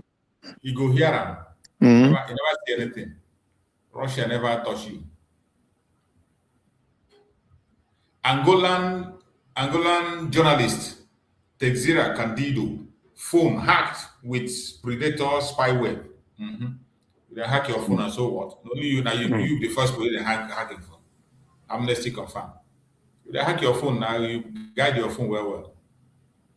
Terrorists parade women kidnapped in Zamfara, Sokoto region, force them to beg for freedom. Just imagine.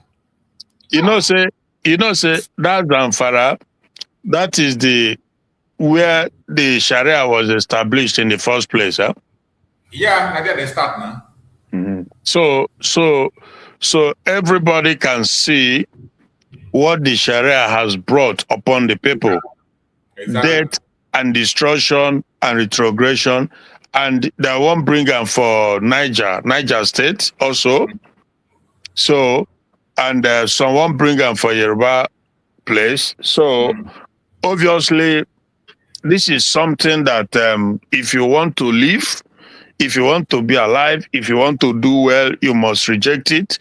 Because if you allow them in, they go lie to you. They will say, now for Muslim, not for Christians.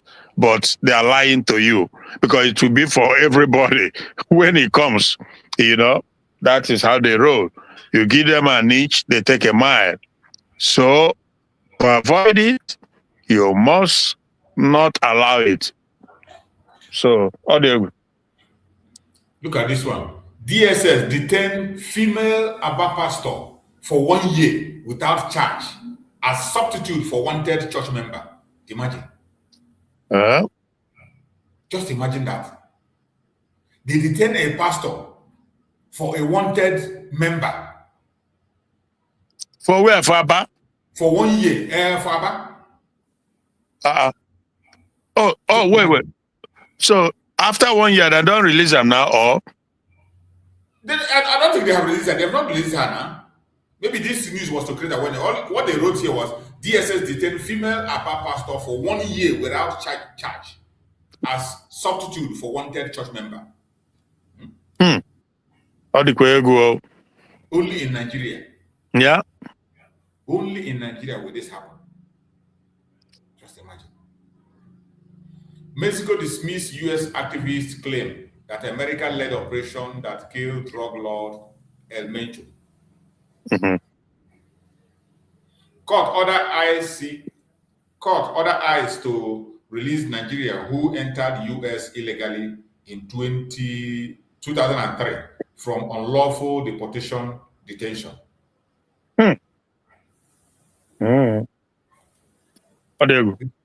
This one, what did they demand for? Who knows? Illegal people. So that's all we have. That is all we have for today. You know, the zoo, it is always filled with bad news. Yeah. You can never hear anything. There will be no good news. And the terrorism, the genocide against Christians it has intensified. It is now on the highest level. And the worst now is that they are now hiding under that the US is around. And everybody now tend to remove their eye from there. And the whole thing is happening worse than it is before. Yeah. That is sad. That is really, really sad. Look at this one. After Woro massacre, residents accused soldiers of mounting roadblock to extort, not hunt terrorists. You see them? They create roadblock to extort, for extortion. Instead of protecting people, mad people everywhere. IBB University medical student in limbo, training and exam on hold as teaching hospital projects starts. Nonsense. Country of bad news. Thank you so much, my brother, for hanging on until now. I appreciate everyone that have been with us from the beginning to the end of the program. We're just going to round up. My brother Christian, give us a closing remark as we round up the program. Hopefully to be back in the evening for the evening program. Go ahead, my brother. Okay, brothers. Thank you so much. Thanks for your effort, and my greetings to every Biafran, home and abroad, especially for those ones who are continue to show solidarity, with Nnamdi Kanu, our leader, and the entire movement, So we must continue. There's absolutely no alternative but to continue to push. And everyone making effort. May God bless the cause, bless Biafrans and our foot soldiers, those who are defending the land. May God continue to bless them and expose the enemies being led by the criminal governors and the Udele and the rest of them. May they fall. You see?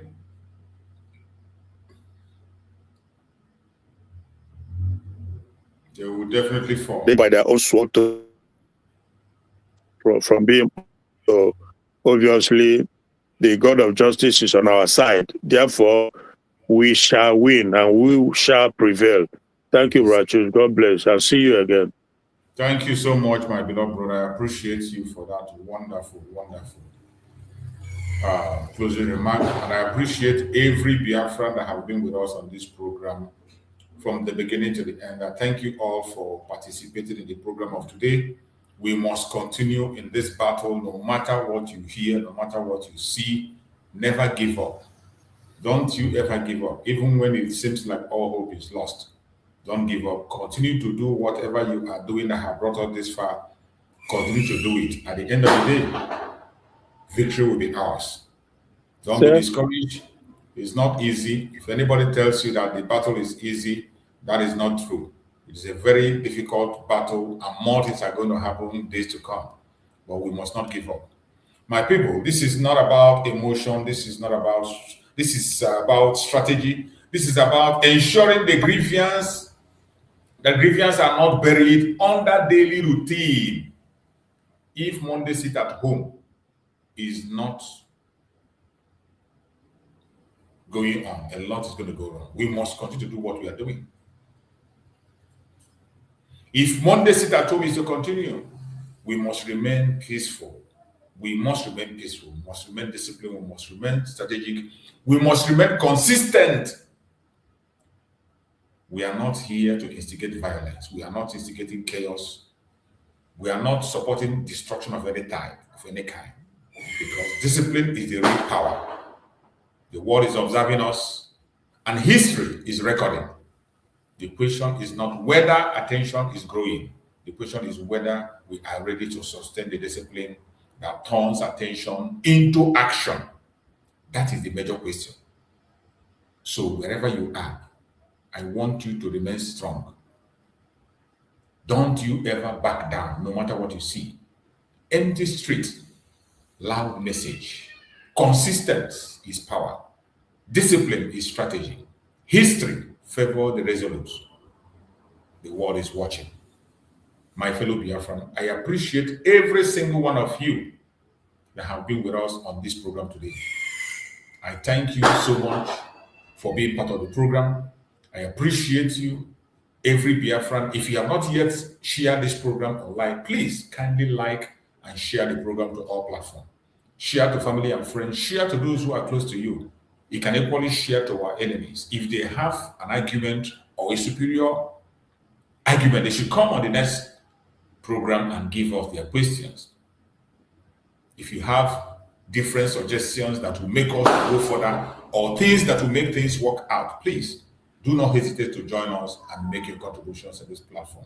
I appreciate every one of you. May Chukwu guide and protect everyone else. More especially those that are participating on the sit at home today, which we will continue to bring you the update in the evening. I will still give you some other updates about the sit at home. We still play videos that are coming from the sit at home in the evening.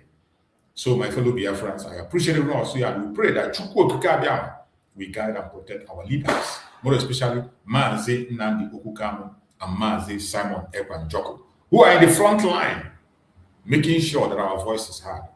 May Chukwu continue to guide and protect them. May Chukwu guide and protect our Supreme Mazi Nnamdi Kanu, secure him, protect him, give him long life in the land of the living. No weapon formed or fashioned against him shall prosper. Give him strength and good health. We also pray for Mazi Simon Ekpa for strength, for good health, for wisdom, knowledge, understanding. No weapon formed or fashioned against him. Thank you all for answering. Thank you all for being with us. I appreciate every one of you. And I say, may Chukwu guide and protect all of you. Thank you so much for listening. I'll see you again on the next one. Stay blessed.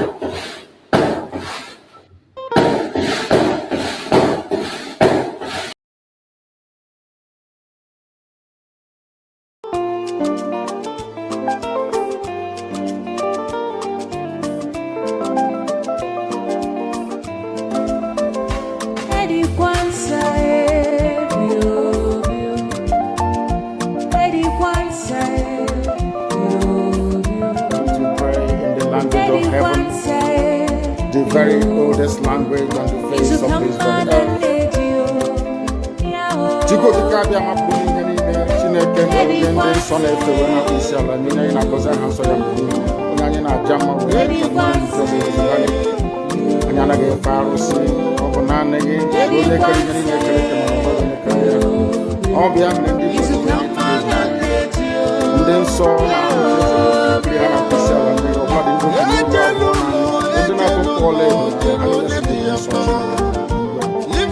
ụtụtụ a ehihie abalị n'ụwa niile wee na-arịọ gị mma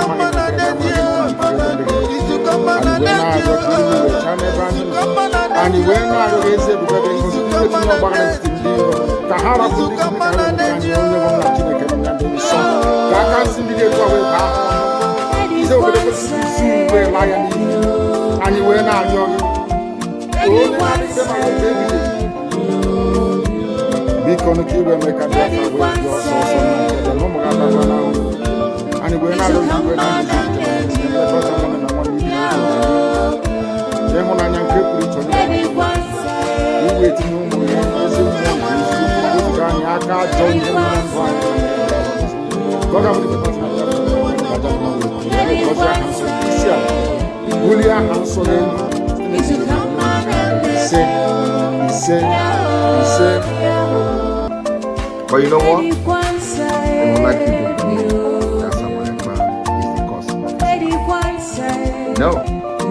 I am the solution, and the only way they can get to you is by kicking me out, which is not possible. I have come. Look with you. After I am done with Nigeria, Biafra will be free and enjoy freedom. Biafra will know the importance of freedom and what I in 5 years to come. Thank you.